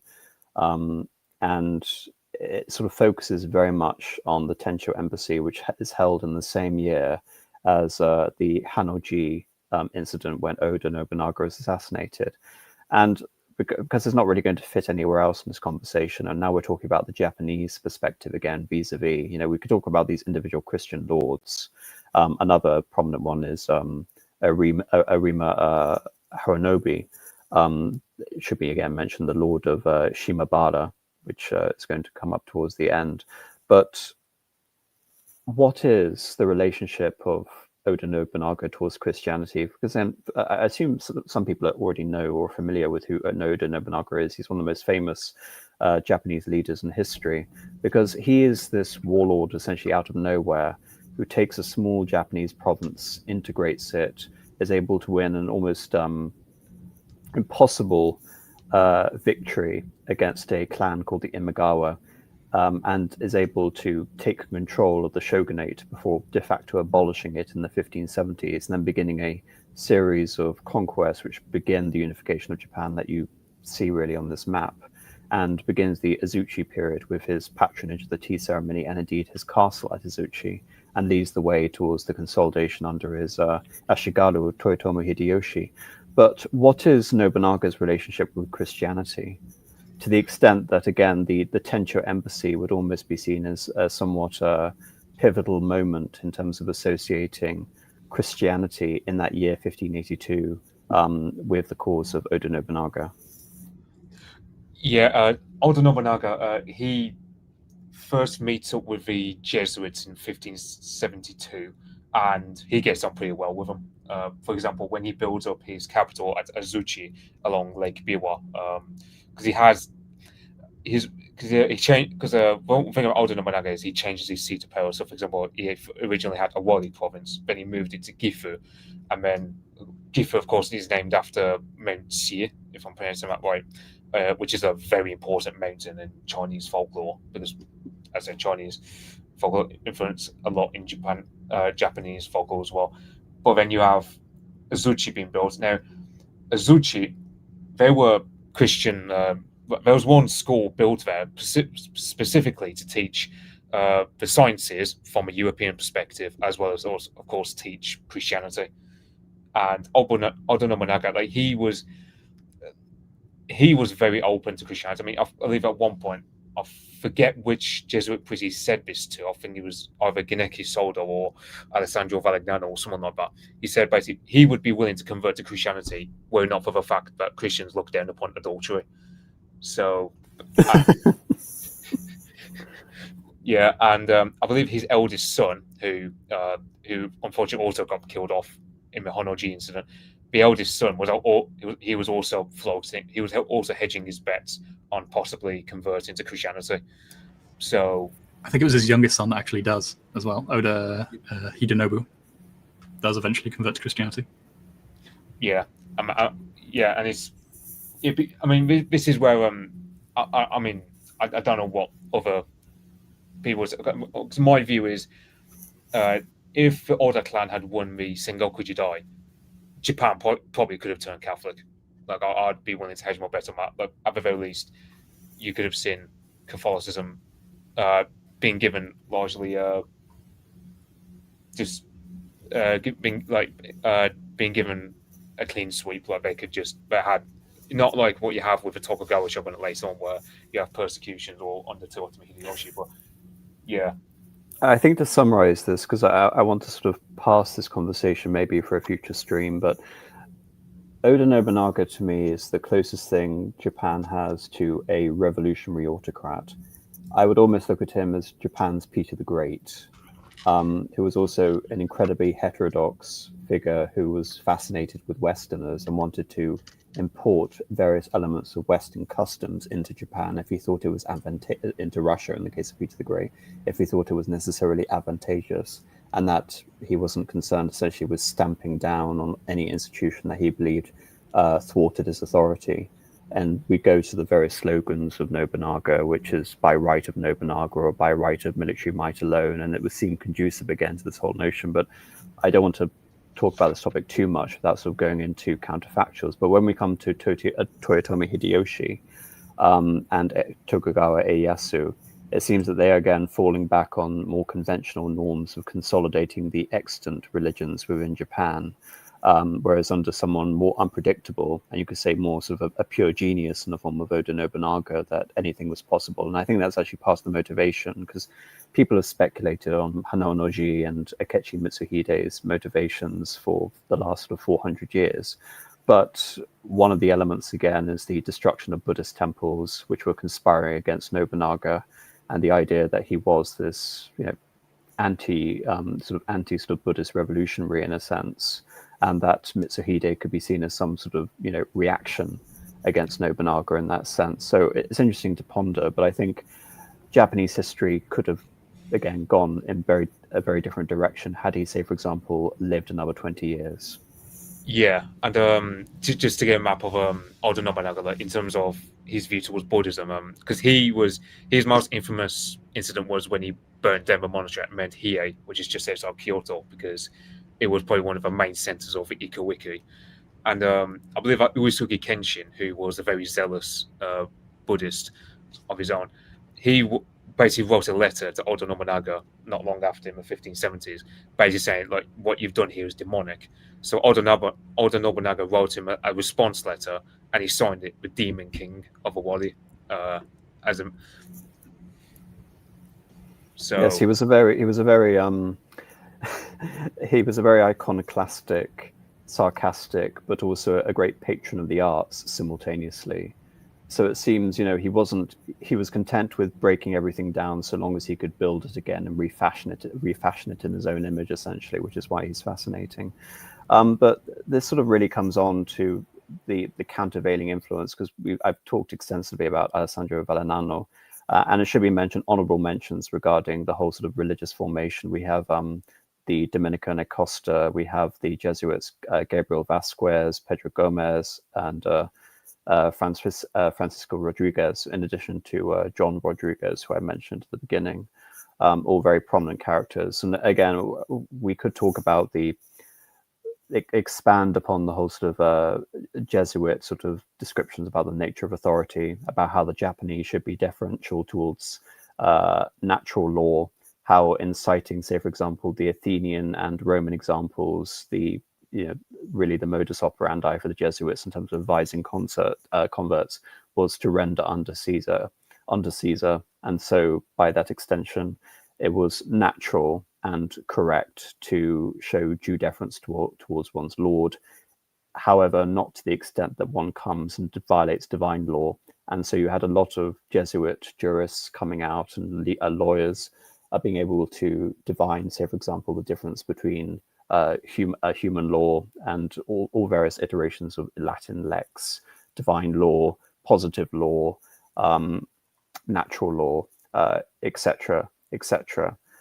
So the Jesuits really were intellectual pioneers in terms of being able to refine and implement this policy. But then we have to go back to the enterprise in its English sense, in its most pejorative sense. But I would also say that there is an argument, a very interesting argument to be made, and one that Valignano himself would concede elements of, which is the position of de Salazar, the Dominican Bishop of Manila, but most promptly Alonso Sanchez, which was the Empresa de China, or the enterprise of China, which was various ideas coming about this, but it's going back to the idea that on an essential level, at its most basic, the Christians need to have a secular arm to protect them against the forces of the pagans. That's the most sort of basic argument. And the extension, therefore, goes that Christians should not subject themselves to pagan rulers in any situation, especially when their arbitrary character can lead to the decimation of Christian communities writ large. And that is Alonso Sanchez's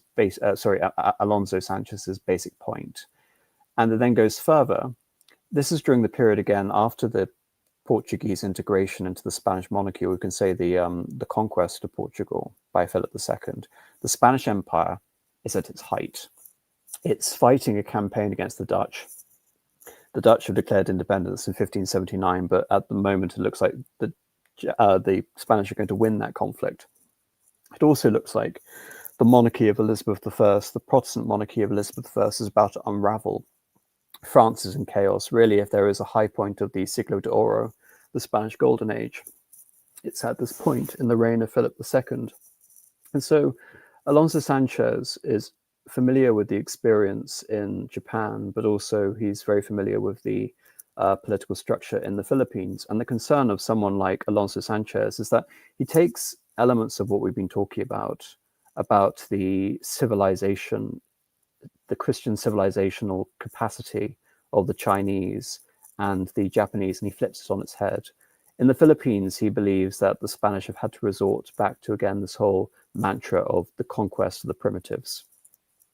And it has actually weakened the structure of the Spanish Empire in the East because of the over-reliance on the Philippines.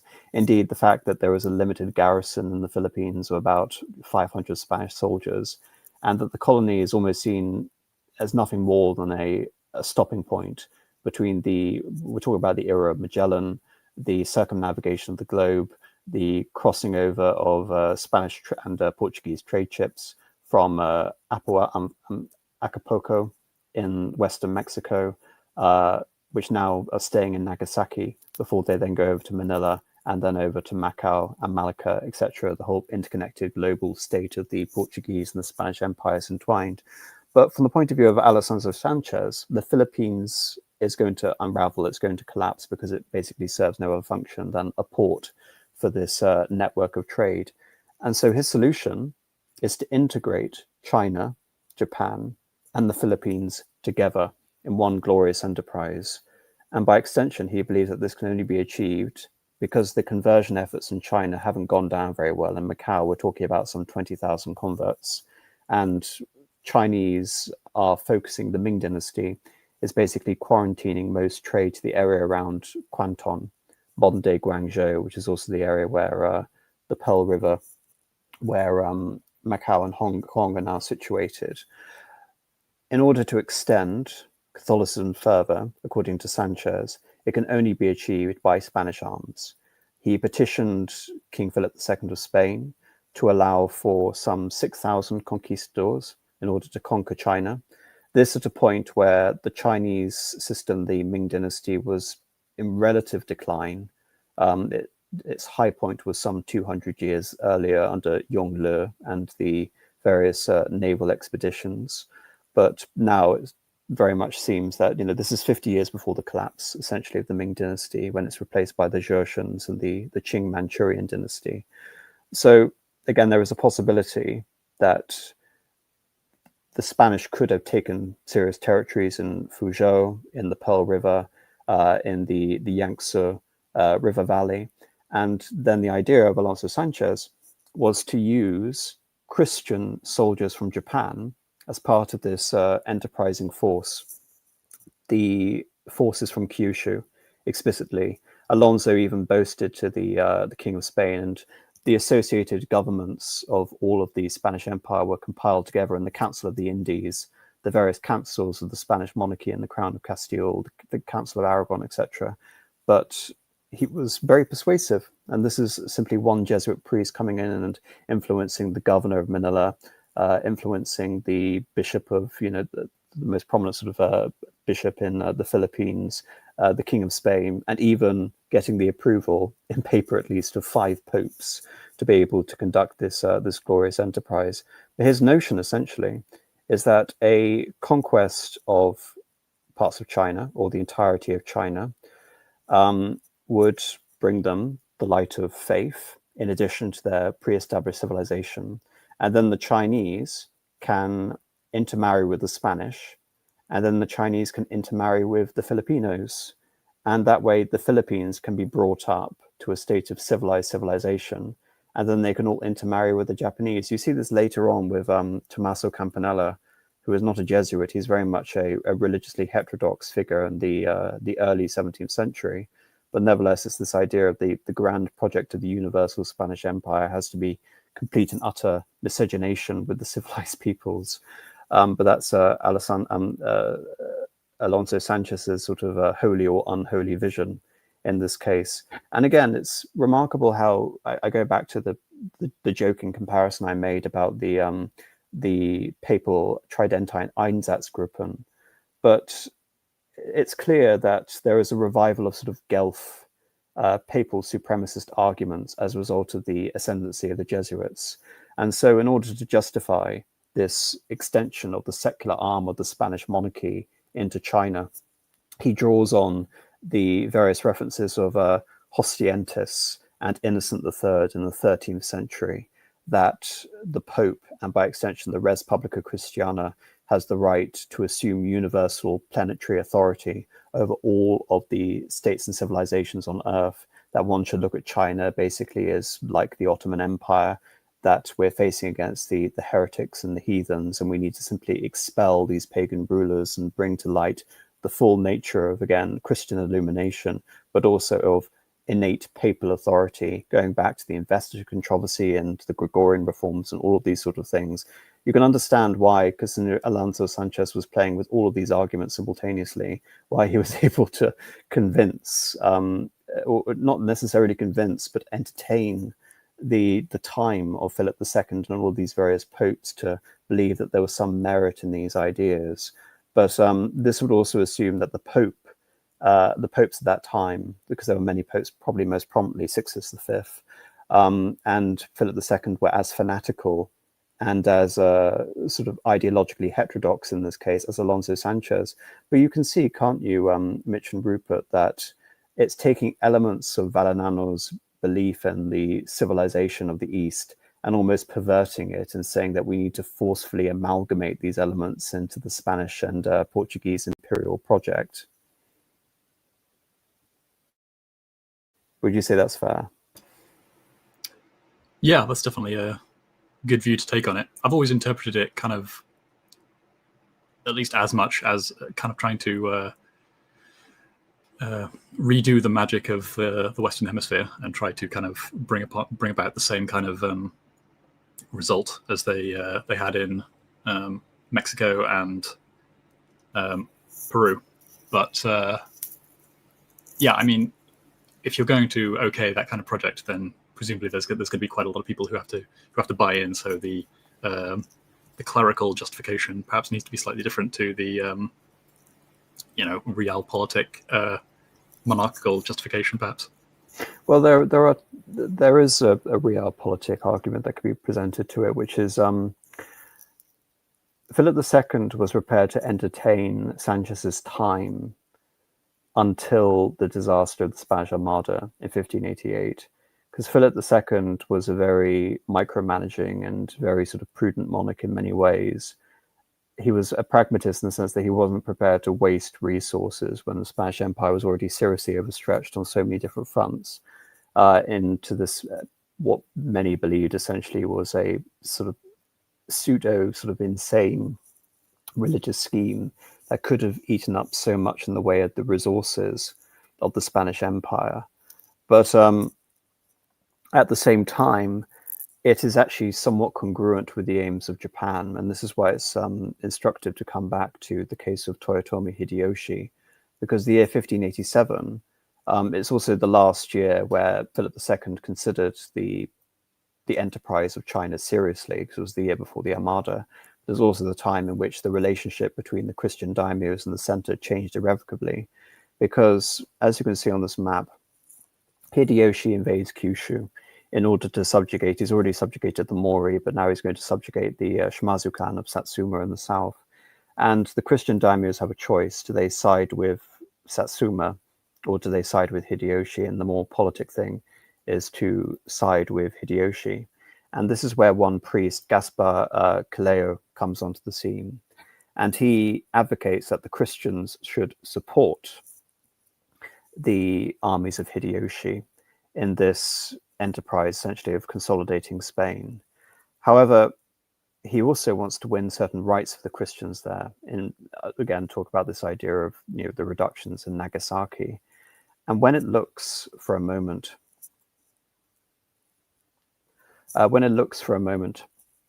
as if the Christians are going to be threatened by the overweening presence of Hideyoshi's forces as part of his broader consolidation of China, Caleo toys with this idea of uniting the Christian daimyos, already mentioned, Amura, Otomo, Arima, against the forces of Hideyoshi.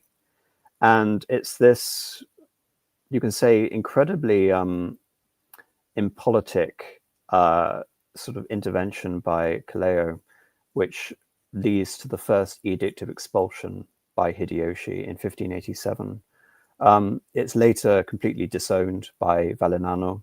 It's basically seen as the political interventions of a rogue agent to effect a favorable outcome for the Christians in the state of Kyushu, but nevertheless is enough to incentivize Hideyoshi and his suspicions against Christianity. But I also believe it's, from the point of view of his expulsion, it was more of a declaration made to assert his authority over the Christians rather than anything else. It wasn't enforced until much later. And it was also an indication of his right to supreme authority in unifying Japan at the same time. But then his pronouncements become more extreme.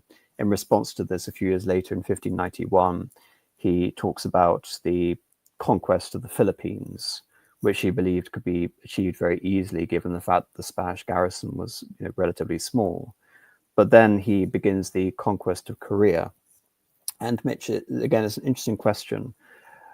To what extent do you think, even though we're talking more about the sort of aims of counterfactual history, that the foreign policy goals of Hideyoshi aimed towards China and Korea and the Christian aims of the great enterprise were actually in some way mildly compatible if they were to go along with each other?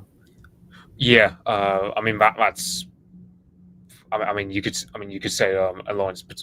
You could say an alliance between Western powers and Japan would always be in Japan's interest in terms of dealing with China. For example, when the Japanese were invading Korea, there was one Japanese daimyo, I can't remember his name from the top of my head, but he took his force into northern Korea, and invaded into like Manchuria, as more like a sort of expedition to test what other peoples are, because the Japanese knew somewhat about the Jurchens, but they didn't know how they fought, and the Japanese, they take notes. For example, they take notes of how the Jurchens, they literally fight to the last man. So and that particular expedition is kind of like Julius Caesar when he goes into Britain, like just testing the waters, seeing what he would be like. And yeah, it'd be fair to say that, let's say for argument's sake, Oda Nobunaga had won the Sengoku Jidai,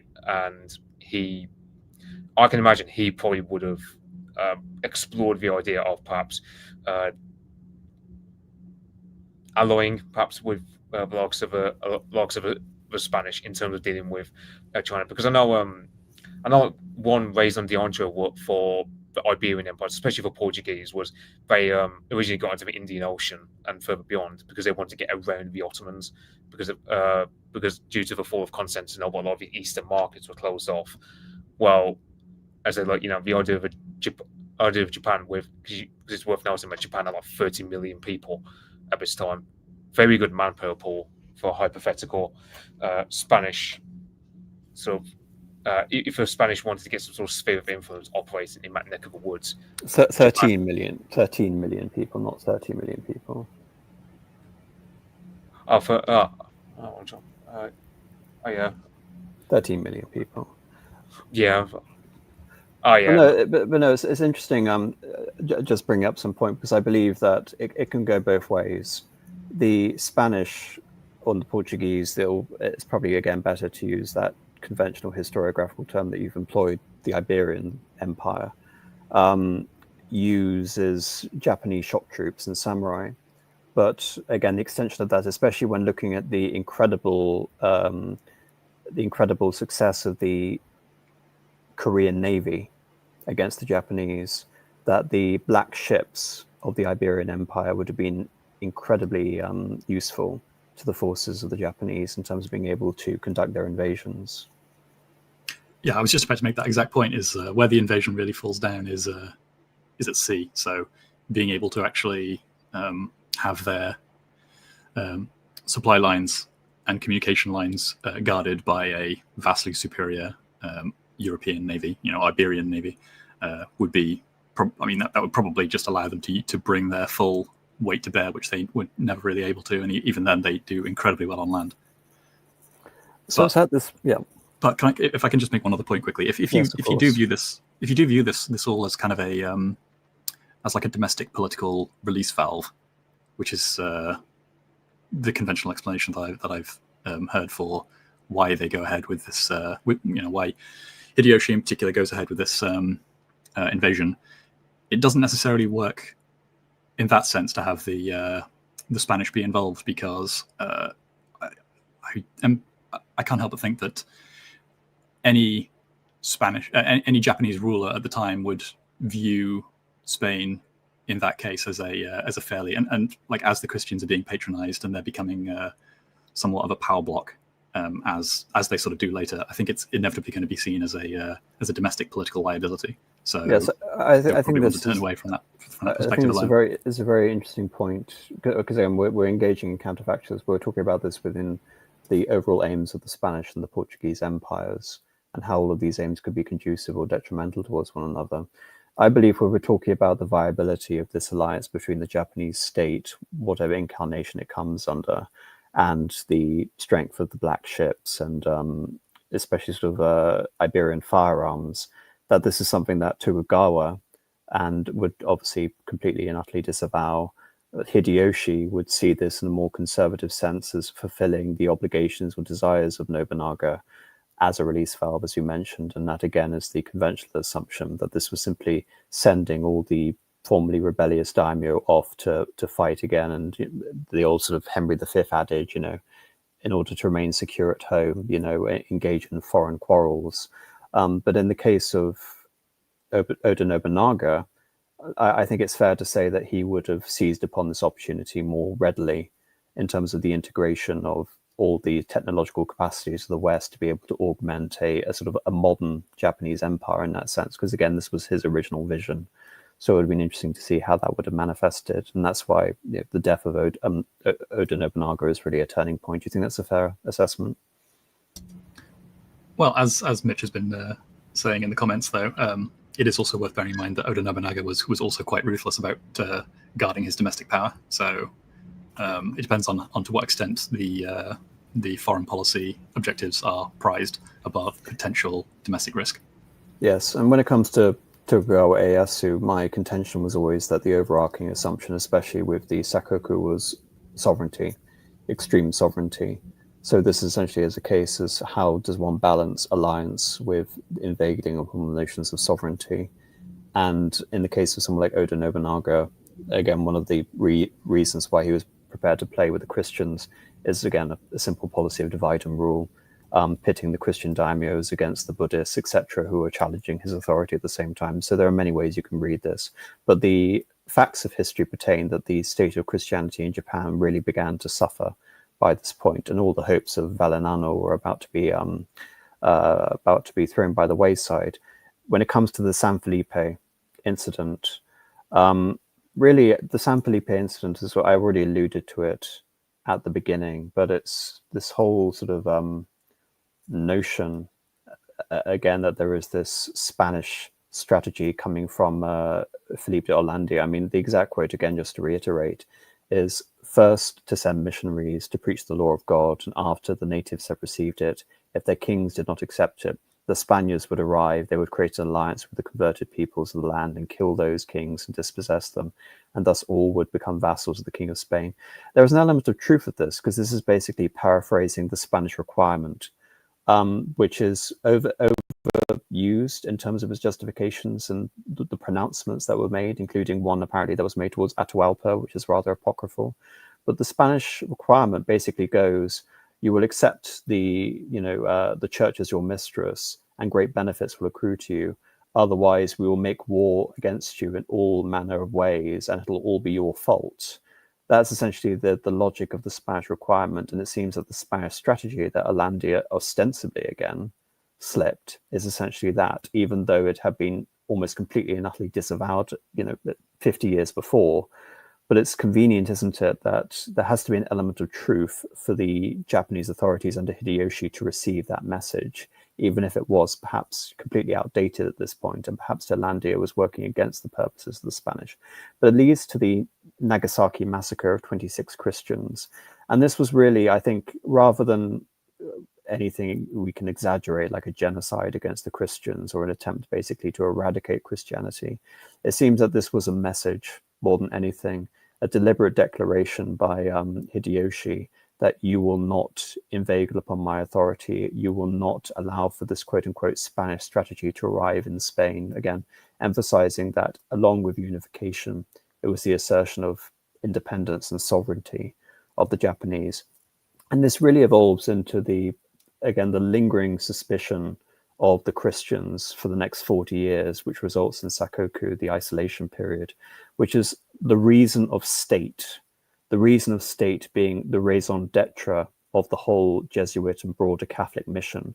Now we're having Dominicans and Franciscans and Augustinian priests arriving on Japanese shores after the Jesuit privilege had basically been expired after its 15 years. And so couple this with the accusations against the Jesuits of their casuistry, their incredibly sort of pragmatic political way of basically being able to juggle with this whole notion of the various aspects of law and Jesuit jurisprudence, Catholic canon law that I've been elucidating, how one squares that with, is basically, again, the two masters theory.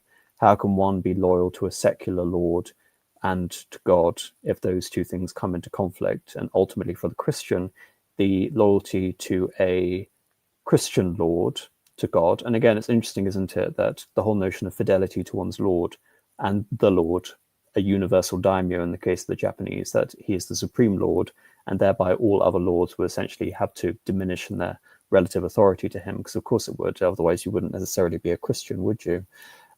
So coupled to this, you have the height of the English and the Dutch wars against the Spanish. Really, this is the part of a period in time which the Spanish Empire really begins its irreversible decline. We're talking about the year sort of 1597 as the year of the death of King Philip II. You have a very unassuming and weak king in the form of Philip III. You have an incredible Dutch ruler in the form of Maurice of Nassau. And before you have the 12 years peace after 1609, this really is the height of the conflict between the Spanish, the English, and the Dutch before the Jacobean peace settlement with the reign of James I. We're talking about sort of the Spanish, supporting campaigns in Ireland. We're talking about the failed expeditions of the Duke of Alba and the Duke of Parma to subjugate the Low Countries, etc. We're talking about a climactic struggle between the commercial Protestant empires and the declining empire of the Spanish treasure ships in the Atlantic and their ability to monopolize trade. For the first time, the Japanese are really aware of the political situation in Europe, and they're prepared to exploit that. Especially, this is where someone like Anjin comes in, which I mentioned at the beginning of this presentation, and the consolidation of Tokugawa Ieyasu's authority after the Battle of Sekigahara, where all of these international forces can now be played off against each other. One other very important thing to mention in the wider context is due to the Iberian Union, Portugal gets pulled into some of these wars, and so they are left somewhat more vulnerable in the Far East. And it becomes quite important that the Portuguese cannot always necessarily get shipments of goods through to Japan. Sometimes it's the Dutch able to get through, sometimes it's the Japanese able to get through, and so the the Japanese start viewing, the leadership especially start viewing the Portuguese not necessarily as a surefire way to gain trade access to, in particular, China, but also just the wider world in general. Well, worse than that, the Portuguese are insisting that they have a monopoly.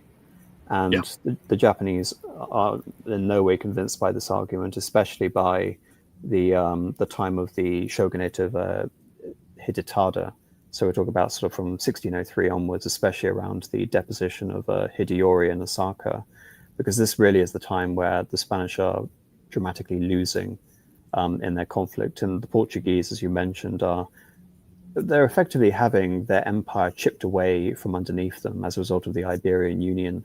The Portuguese are losing their influences in the spice trade in the East Indies to the Dutch, who will then establish a definitive influence over the East Indies, which will later coalesce into Indonesia. So yes, everything correct. And this also, again, completely imperils the whole idea and makes the enterprise a complete nonsense. But nevertheless, as the real threat of Portugal and Spain is dramatically receding, and as their interest in this region is receding due to their overextended resources and them losing a war, this is where the Japanese paranoia really expands. And you can almost say, again, looking back on this in hindsight, I mentioned Alonso Sanchez and his grandiose dreams of the enterprise of East Asia. But you can say in hindsight that his overall concern, which was that the Christians need a secular redoubt in order to preserve themselves, was correct in a sense. And then you have Pedro de la Cruz and his discourses and dangers of the Christians in Japan and their remedies. And his idea is to establish a firm contratación, or a trading station, a Spanish fortified redoubt, which at the very least would act as a place of security to ensure that all of the Christians can be adequately defended in the case of the reprisals after the massacre of Nagasaki, or by extension would facilitate an armada in order to launch a last sort of ditch attempt at a Spanish enterprise. And again, encouraging this element that in order to save the community, the element needs to be Hispanicized. There needs to be the further introduction of interracial marriages. There's even the notion by Pedro de la Cruz of establishing a free Christian republic under the direct authority of the Pope, again going back to these ideas of the universal authority, secular authority of the Pope, and receiving also the protectorship of the Iberian monarchy, even perhaps a partition within Japan of a state between Portugal and the Spanish monarchies.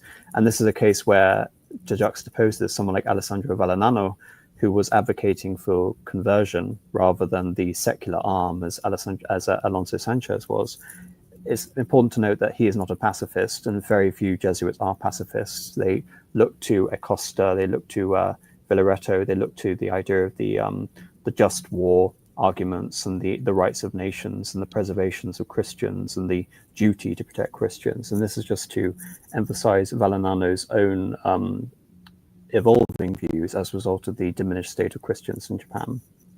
It seems to some fathers that it is a good thing for us to provide so much help as possible to these Christian lords, while exhorting them to fight in defense of our faith unto death, we together with them in whatever way our Lord shall ordain. To others it seems just the opposite, and that doing so would mean to die as valiant soldiers, but not as martyrs, who, we read in history, did not defend themselves in times of persecution. A number of fathers have written to me several letters about this. The same might happen to us in the case of the Lord of Satsuma if he were defeated.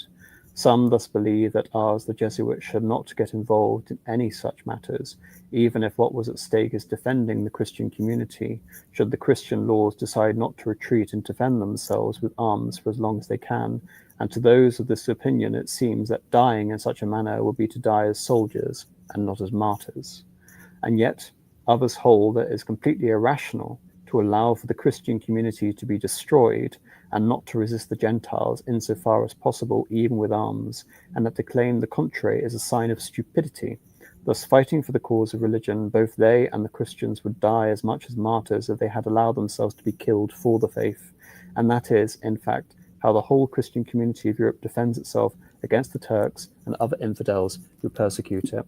So this, at the time of, a few decades after the Battle of Lepanto, the idea again of this overall siege mentality against the infidel, against the expansion of the Ottomans. In this case, it would have been into Hungary and Croatia, into Malta, into North Africa, the Barbary corsairs, etc. It seems that all of these contemporary experiences are informing the situation in Japan and leading to the ideological commitment, at least, that there had to be a more permanent solution in terms of a secular protectorship. Nothing going as far as Sanchez's argument about the enterprise of China, which, after 1590 is completely and utterly fanciful.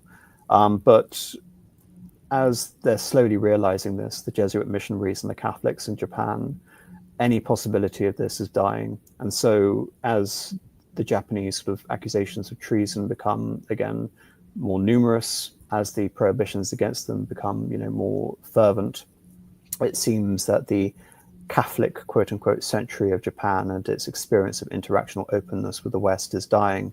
And this is only again confirmed by several incidents that you see following on from this desperate sort of ploy by Pedro de la Cruz to establish a lasting protectorship or a doubt for the trading station of Catholics. And someone has already mentioned perhaps a Japanese Macau or a Japanese version of Hong Kong to keep the Japanese enterprise alive, and especially looking at someone like Valignano, how utterly distressing this must be to him, considering that he believed that the future of world Christianity depended on the conversion of the Japanese essentially to become Krishitan. And he believed that even his mild successes of converting various lords is now being rowed back. So, for example, in 1612, you have the death of the lord of Shimabara in Kyushu, Arima Harunobi, and this all follows in the spirit of now we're following the mode of what Ieyasu and Hidetada want, which is a consolidated state religion. It therefore makes political sense for his son to repudiate Christianity and begin a mass persecution of Christians. And this goes back to your earlier point, Mitch, which is that, like the Ikko, it is assuming a more peasant characteristic now that the lords are apostatizing and going back to Shinto Buddhism, but many of the peasant Christians, many of whom were actually converted under the previous Christian lords, have remained Christians and yet to formally repudiate their religion. Yeah, I know one powerful Christian lord who got was Konishi Yukinaga, and he got killed at the Battle of Sekigahara. He was executed by Ieyasu, wasn't he? Yeah, I believe so. I keep thinking he got killed in a battle for some reason, but yeah, he was killed off. And the thing was, his son-in-law was the clan head in Tsushima Island, which is, of course, Tsushima Island is strategically located between Japan and Korea in terms of trade links. And after Konishi Yukinaga's death, his lands are given away to a loyalist by the name of Kato Kiyomasa. Longtail mentioned him in chat. And Kato Kiyomasa, he is very anti-Christian. So you go from a very devoted Christian lord in the form of Konishi Yukinaga, and then his direct successor is a guy who's complete opposite of that. Very traumatic in most communities. And yeah, I've also in the case of the clan head of Tsushima, because there's one Japanese quote that comes to mind, which is because the Japanese always say that the nail that sticks out the most gets hit the hardest. So apostasy becomes a real problem among Catholic lords in Japan. Like, they don't want to stick out. Like I believe there was that clan head of Tsushima Island.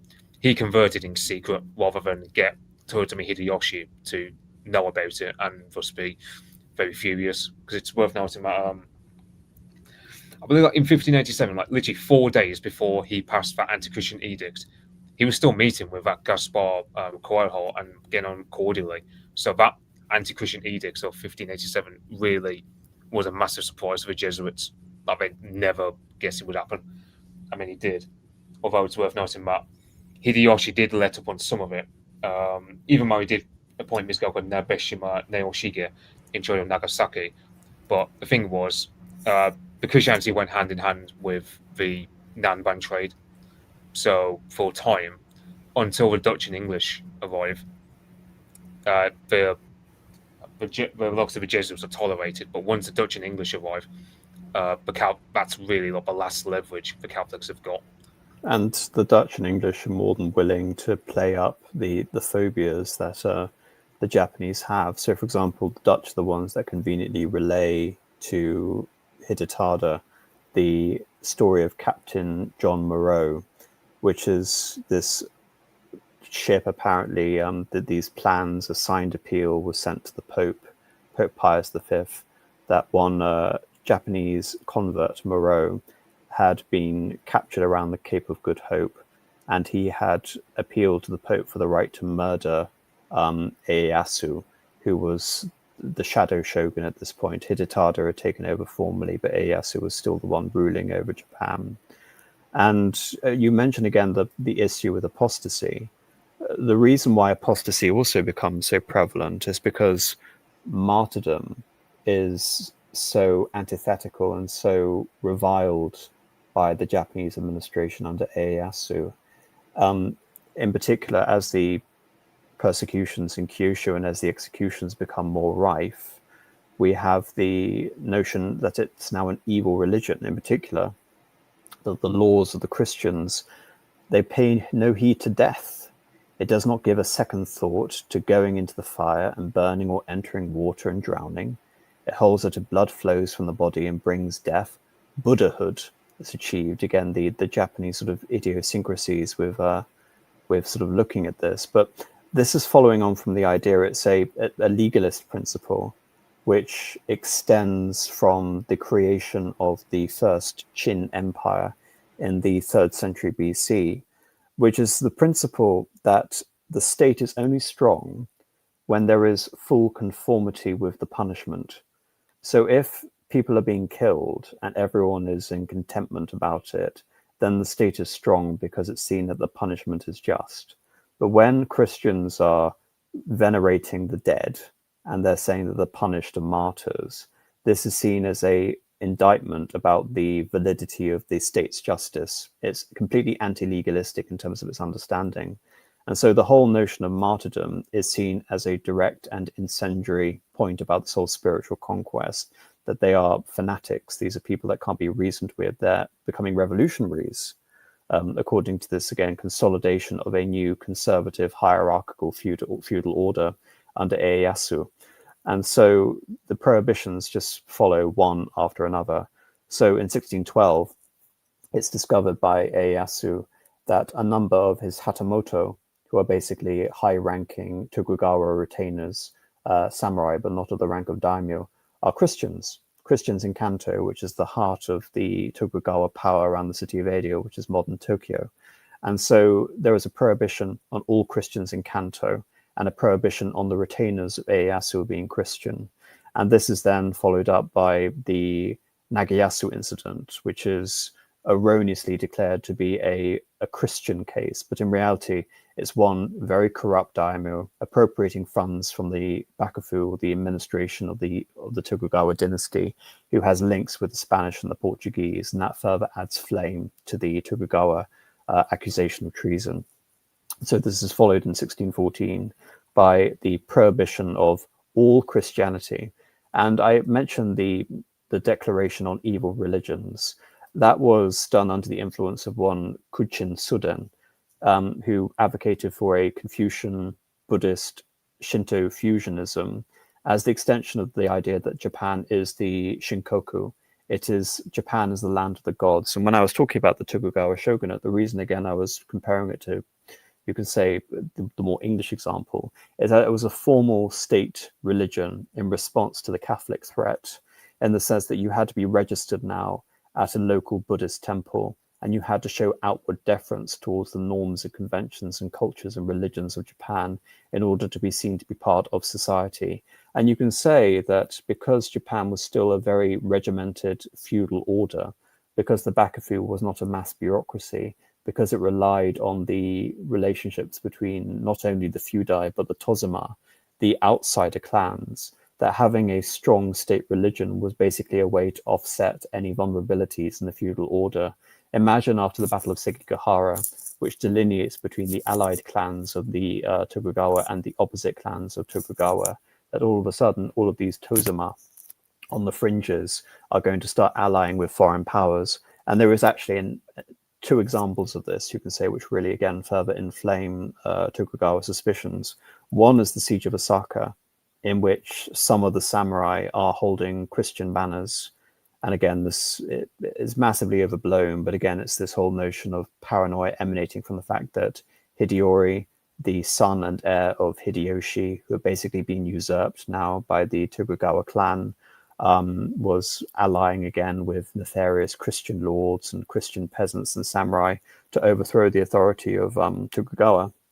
But the last hurrah really is the Keisho embassy under Hasakura Suenaga, because he's a bannerman of Dato Dateya Masamune, the one-eyed dragon of Oshu. And I just want to get either of your thoughts on this. To what extent do you think he was sympathetic towards Christianity? He was one of the great outer lords within the whole scheme of the Tokugawa Bakufu, who was a great lord of northeastern Japan, north of the region of Kanto. And there is this claim made by one Friar Luis Sotelo, who is writing an appeal to Pope Paul V, that the only thing that can happen now to save the Japanese Catholics is for the Pope to formally invest Data Masamune as the king of Japan in order to protect the Christians.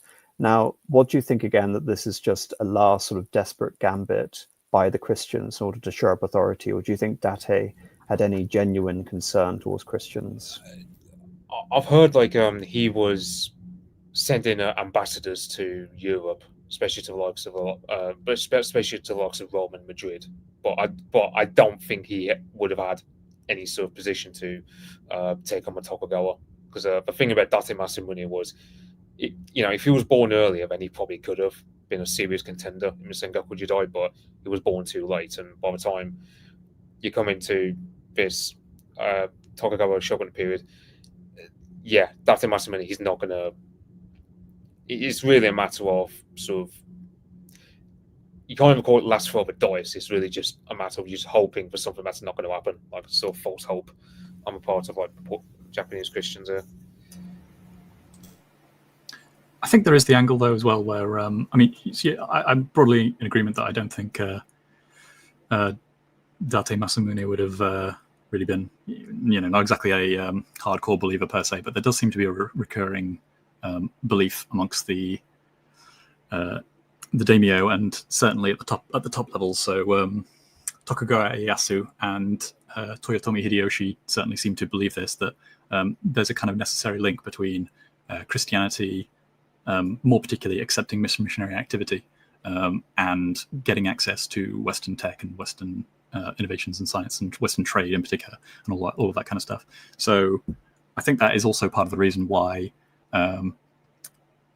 there are so many pronouncements against and attempts to crack down on Christianity, but most of them are eased off relatively quickly. So there'll be a show of force initially, and then they ease off or sort of have a change of heart. And I think it is basically because they view it as being necessary to continuing to have access to the flow of goods.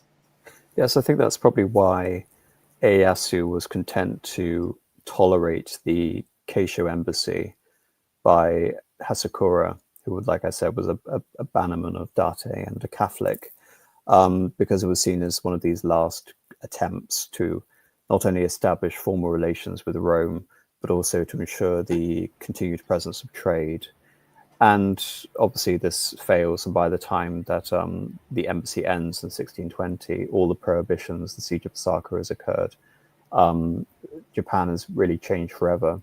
And again, in terms of trying to understand what the English and the Dutch angle of this, and just to summarize this, because it's really pivotal to understand this in a broader perspective of the decline in the wars that the Spanish Empire is facing and how this is reverberating back onto the Japanese situation. As we mentioned, the case from the Spanish in the early 17th century for a military invasion of Japan was virtually impossible. nothing was really going to happen with the death of Philip II, because most of the resources of the Spanish Empire had been spent, and they were now losing their commercial monopolies and their maritime dominance. So it seems that the potential aims of the English and Dutch were, first, to break the monopoly of Portuguese trade, which they were not only successful in, they were able to eliminate Portuguese trade as a factor. And this is the second expectation, the expulsion of the Portuguese. But the third, I believe, was to assist the Dutch and the English potentially in the conquest of the Spanish Philippines and the Portuguese in Macau.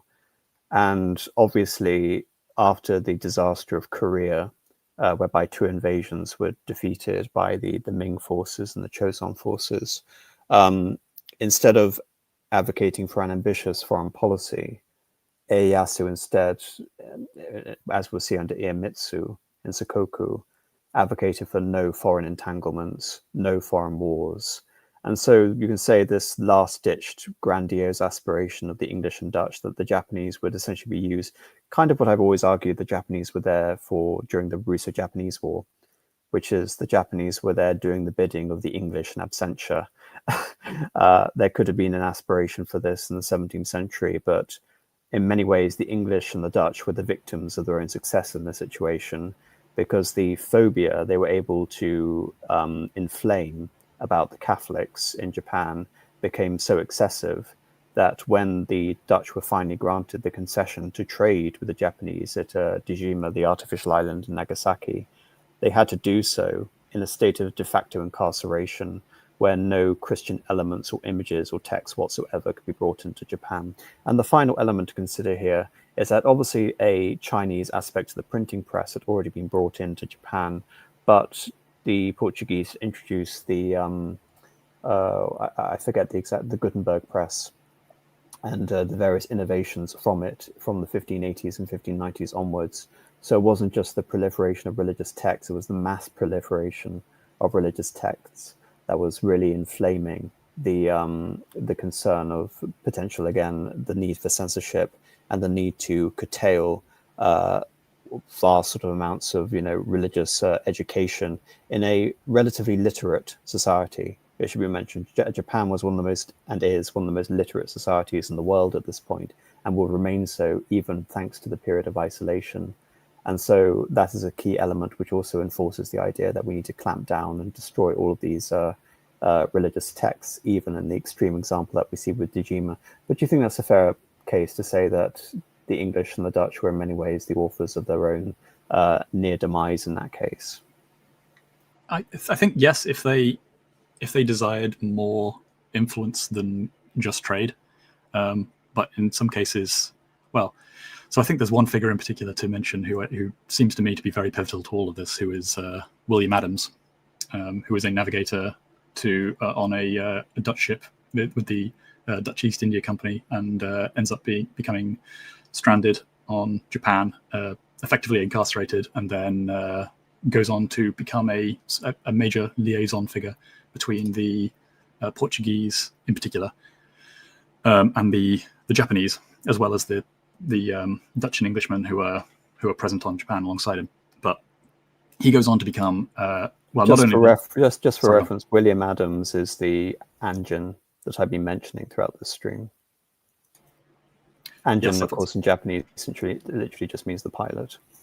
Yes, but he's interesting in himself because he seems to have basically been almost like a proto-Cold Warrior, in the sense that he was just wholly and singularly dedicated to fighting the Spanish Empire wherever he found it, to the extent that he fought in the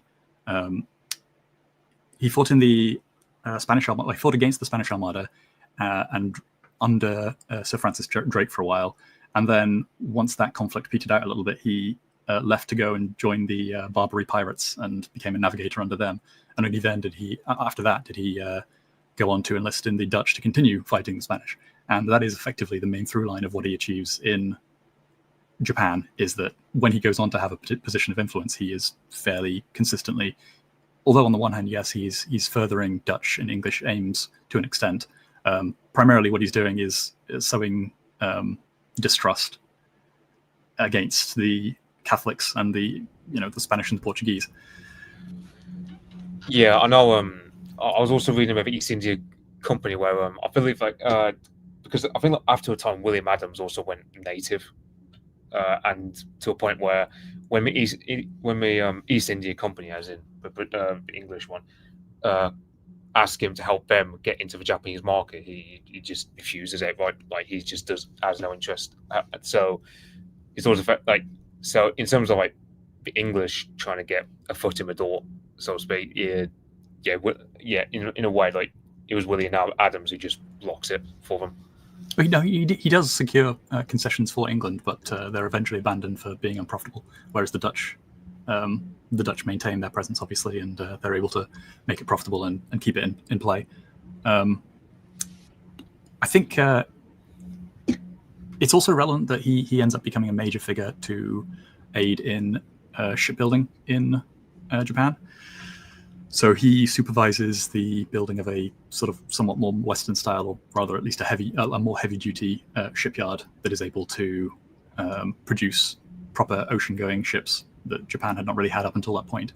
And so I think this kind of comes back into where the trade angle, I think, is quite important, and the sense in which a prevalent idea was that the religion and the trade were hand in hand, and if you had to accept one, if you wanted the trade, then you would have to accept the missionaries.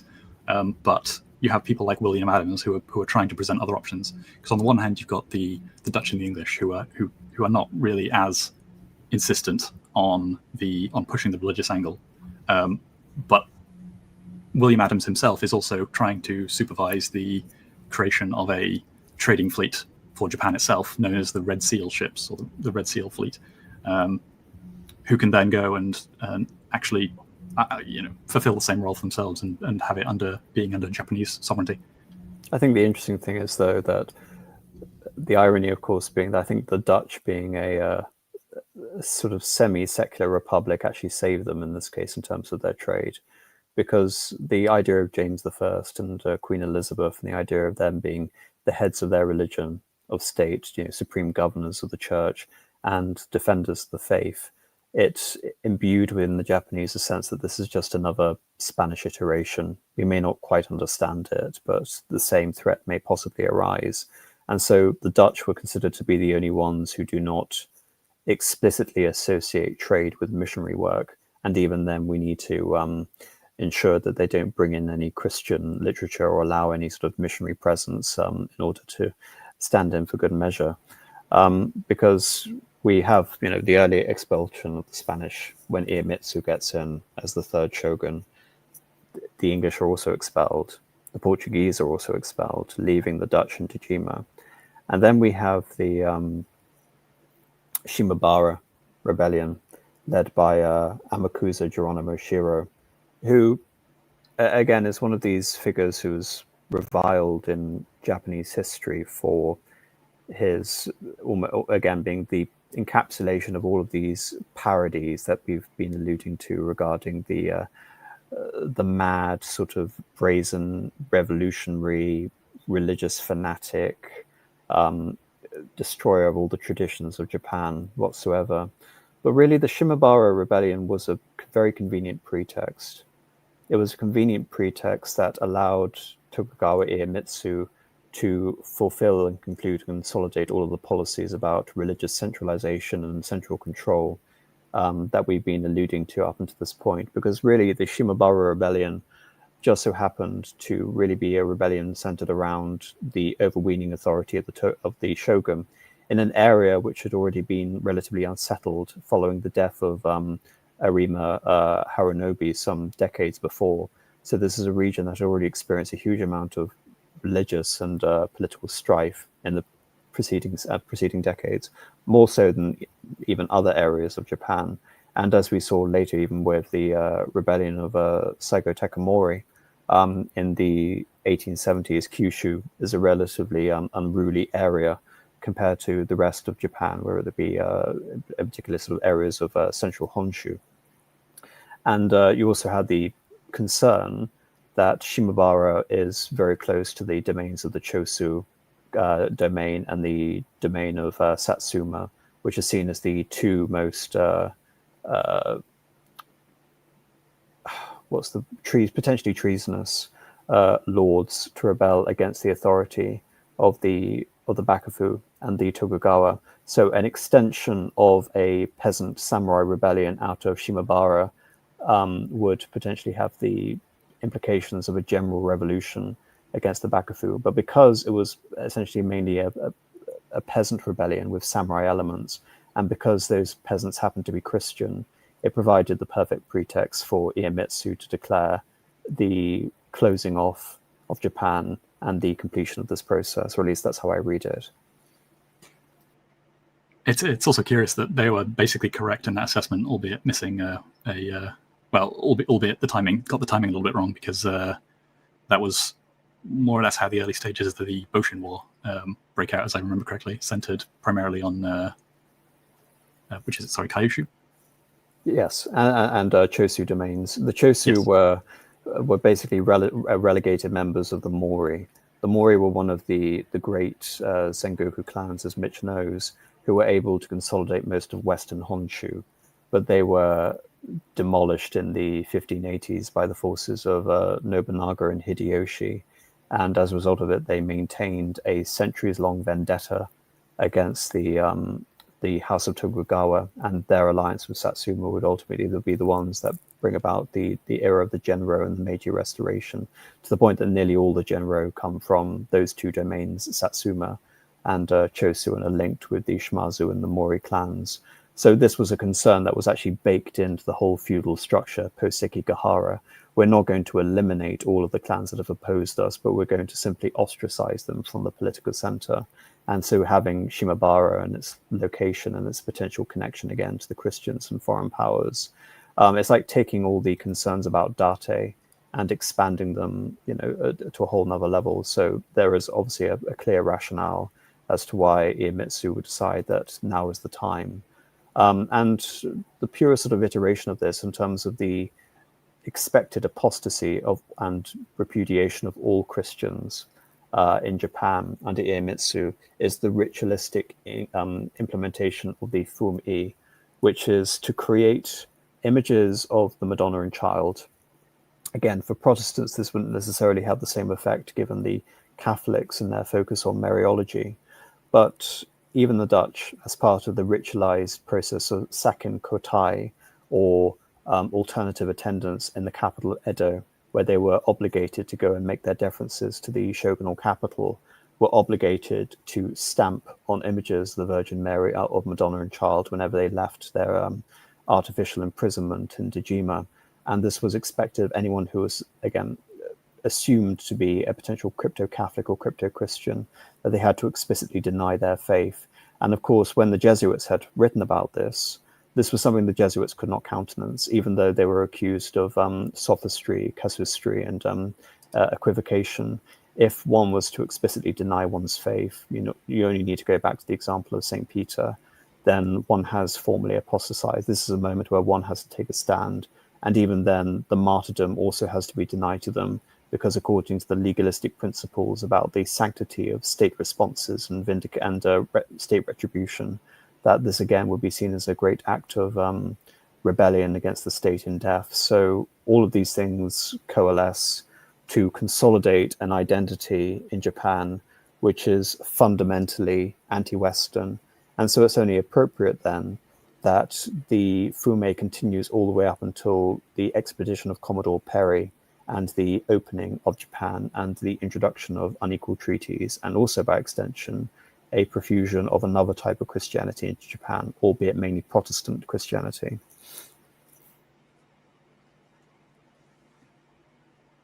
May I make another sort of general point that sort of I think leads into quite a lot of this? So you discussed Absolutely, yeah. the Arima family and their domains, but I think some of the antics of Arima Harunobu also kind of lead into a lot of the problems that the central Japanese authority has with the Christians, because Arima Harunobu is one of the main beneficiaries of the Red Seal ships that I mentioned earlier.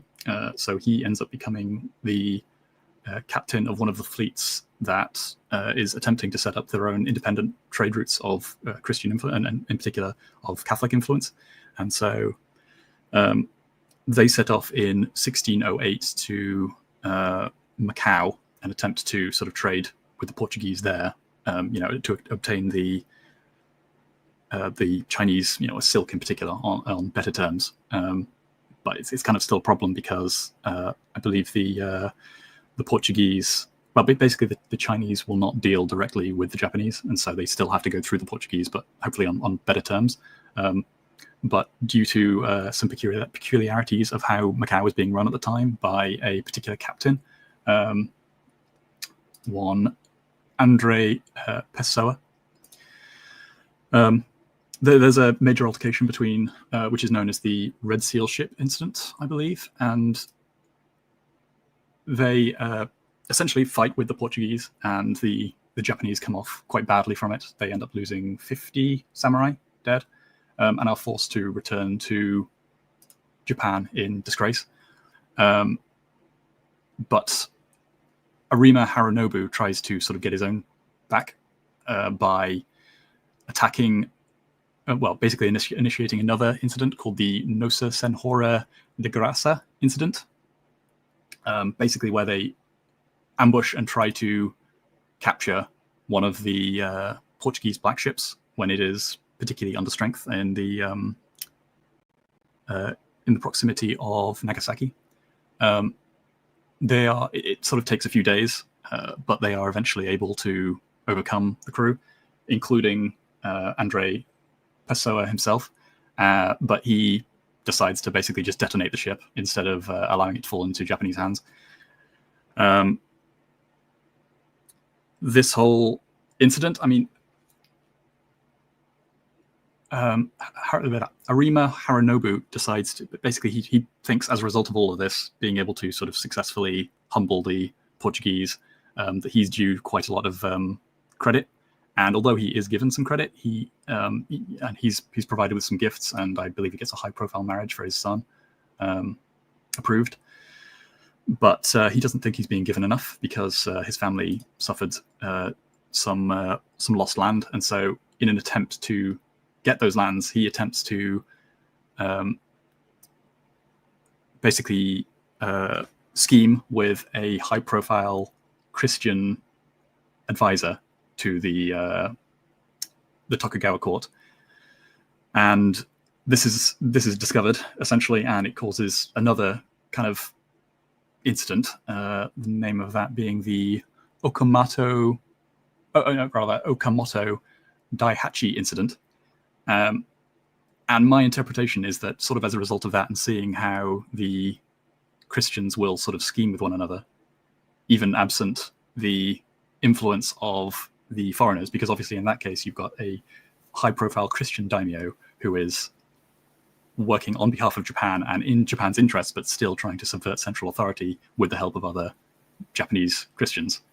So my interpretation would be that this is a kind of like major chain of events that leads into central authority being extremely suspicious of even otherwise seemingly loyal Christian daimyo. I think you've struck on something very interesting, which is I've actually recently done a talk about the evolution of the French Navy, which was actually after this period. So we're talking about the 17th century, from the period of Cardinal Richelieu until the 9 Years' War throughout the 17th century. And my contention is that France couldn't assert a naval role until France had arrived at political absolutism, because the navy in France was simply known as Le Royal, the Royal, because it was seen as an emanation of central state power. And before then, most of the naval provinces of France had been held by various vassals. And so in order to have a navy, France needed a government that could assert control over the entire country, let alone the coastal regions. And so having a decentralized navy would necessarily act as an impediment to the extension of the central authority.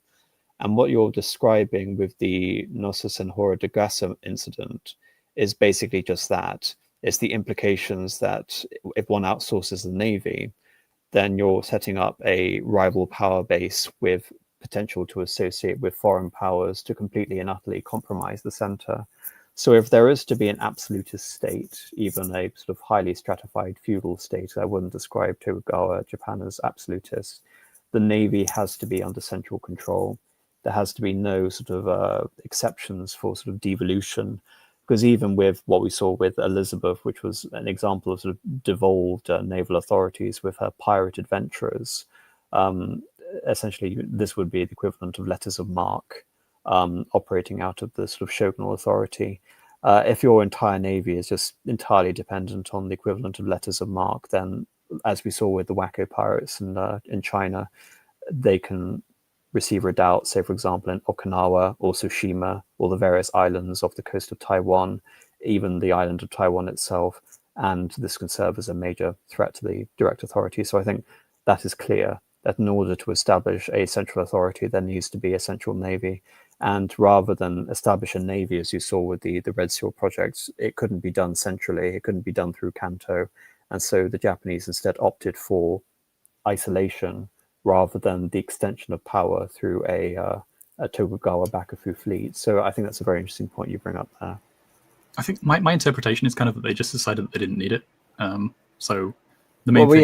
Yes, exactly. But again, that's all a matter of interpretation. They could have needed it in the way that if they wanted to continue their influence over Korea, or they wanted to destroy Macau, or they wanted to destroy the Philippines. So it's basically a question, in order to achieve a navy, we need to do what I just outlined, or we could do without it, because to do without it would be far less costly, far less risky. And so they decided to take the conservative option rather than, say like Louis XIV, who was incredibly ambitious by comparison.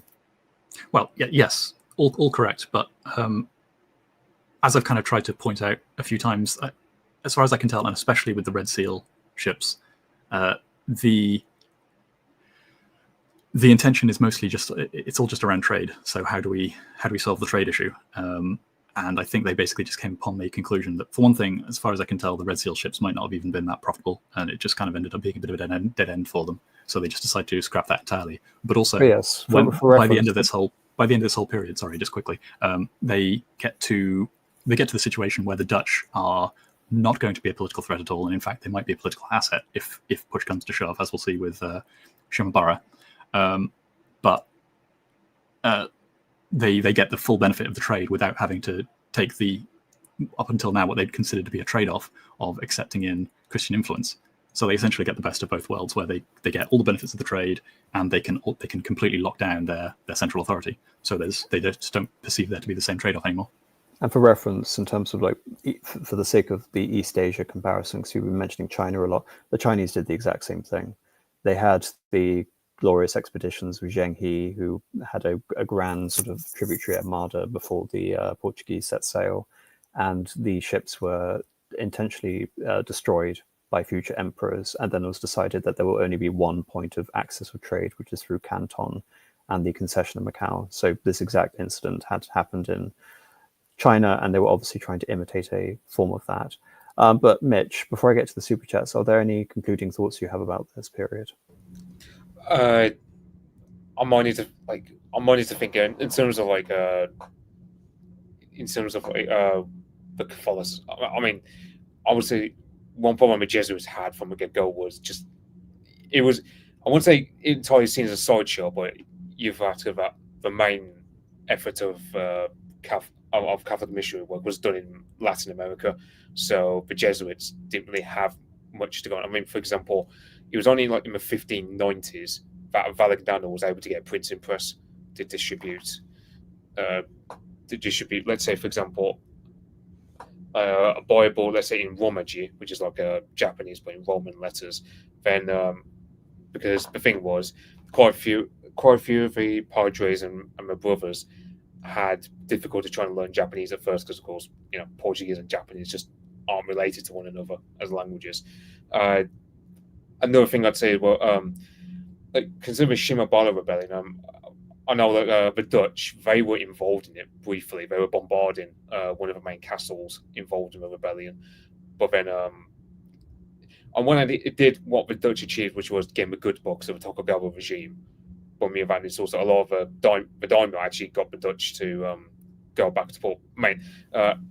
Because the thing was, it was seen as humiliating to have foreigners be helping out with a domestic rebellion.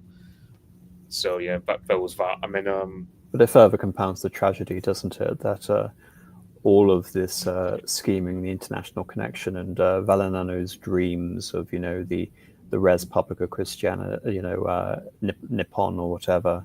In the case of, I think it's the siege of Harro, it's just the foreign Christians shelling on the Christian Japanese peasantry in order to ingratiate themselves with the new hostile regime.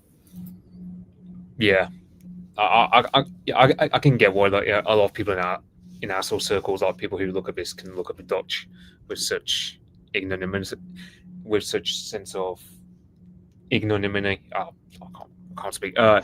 Yeah, and the thing was, and also I'd say another reason why Catholicism didn't really take off was I know like in 1611, 1612, that neck was I know they were cases like where the Spanish ambassadors, they were trying to enlist the help of the Tokugawa shogunate as a possible ally, but the thing was on one hand they didn't really have much leverage because by this point the Dutch have started coming and Tokugawa, they were interested in trade, not any other missionary stuff anymore. So the fact that you have a possible trading partner that wasn't offering any missionary works well for Tokugawa. But you have, for example, you have I believe Nuno de Sotomayor, he presided this deal where it said, okay, 4 conditions: A, that Spanish ships, for example, that as many can be built as the Spanish would delight, without any interference from Japanese central authority. B, that Spanish pilots and navigators be allowed to map the entire coastline of Japan, get soundings of all the ports and so on. C, that all trade with the Dutch was put to be prohibited. And D, that there be no more searches upon Spanish trading ships getting into Japanese ports. Of course, such a deal by Nuno de Sotomayor, that was just going to be rejected. That's one thing that heightens a sense of paranoia on the part of the Spanish. The idea that a foreign power is going to take soundings of your ports and map out your entire coastline. It's easy for someone like William Adams to whisper into Tokugawa's ear that the Spanish do not mean any good from such negotiations. Indeed, and it was, to make matters worse in terms of it being a failed ploy, it was a ploy made without any real power or intention of backing it up. So it was just a completely and utterly self-defeating sentiment from an empire in the process of rapid descent. But yes, and obviously the only sort of other power to appeal to would be the direct authority of the Pope. But no matter how much someone like Sanchez may appeal to sort of neo-Guelph, I don't mean literally neo-Guelph, but Guelph universalism. This is a case of go back to Stalin. The Pope's how many black ships does he have? So yes, there we are. The end of Japan's Catholic century. Onto the super chats. Anthony G55 for $10. Thank you. Evening AM, won't be able to watch this live. Writing a grad school paper on the grand strategy of the Habsburgs and Charles V to Philip IV. Your streams on this period are a great listen. Have a good day. Well, thank you very much. I've done quite a few talks on that subject, so hopefully I could be of some use to you in writing your paper. Thank you very much. Easterly Westerner, $10. My thanks for your awing work. Truly a wonder that I can listen and learn from you and draw upon your knowledge for my boot and my good. I believe many more feel likewise. God bless and keep. Well, thank you very much. Easterly Westerner again for $10. As I can't listen now, I wonder if the making of Spanish lordship of the Philippines spurred the Tokugawa crackdown on the Krishitan. Did the shogun fear the Philippines, the likelihood to fend off? Yes, exactly. We've been talking about that quite extensively. The Philippine connection was what really spurred on Hideyoshi to believe that it was being used as a point of a launch pad, basically, for the enterprise, whether it be the enterprise directed at China or the enterprise directed at Spain. Another point I mentioned regarding Alonso Sanchez is that it wasn't just the integration of Chinese civilized converts into the Philippines, but it was also the integration of the Portuguese and the Spanish empires. In order for the enterprise to take place, there would need to be full cooperation between the dual monarchy, and the hope therefore was that the dual monarchy would become economically and militarily and constitutionally integrated, and therefore the dual monarchy would survive. Whereas, as we know historically, this was at the height of the power of the dual monarchy, but by 1640, the Portuguese under the Braganza dynasty would lead a rebellion against Philip IV, and they would end up successfully deposing him and reasserting Portuguese sovereignty. So the Portuguese have a very bitter experience of the Iberian Union. Considering how much they lost to the Dutch during that period, you can see why. But Alonso Sanchez saw the Philippines basically as the way of integrating the Portuguese and the Spanish establishments over the issue of Japan and China. So very important. Rong Tao Wu for $10, thank you. Shout out to AJSJ for his hard work, and thanks for this most interesting stream, AM Mitch and Rupert August. Well, thank you very much, and thank you again to my guests. As for AJSJ, he is the manager of the Discord server relating to this channel, and he does a lot of very good work, and he's very fastidious, and he's a very good moderator, and very happy to have him organizing my Discord. So we'll check out that Discord and thank AGSJ when you have the chance. Rosa Fuso for $50, thank you. That's very generous, thank you. Excellent as always, AM, thank you, and your guests. And just to say, Rosa Fuso, that's a very generous super chat, so thank you. All right, do either of you have anything going on or anything you'd like to show before we leave? Probably just Pendragon. So I'm involved with that and producing videos for them. I've got one out about the position of grand strategy of castles in a sort of like grand strategic posture of a country, and how they kind of fit together. And I've got another one coming up as well. Lovely, Mitch. Yeah, if anyone wants to find me, you can always find me on Iron Duke's channel, where I'm a regular guest on his streams, whether it be Saturdays or Wednesdays, indeed, when he's doing his history streams, which is always about British history or old Commonwealth history, ranging from Canada, Australia, New Zealand, and back in the day, South Africa.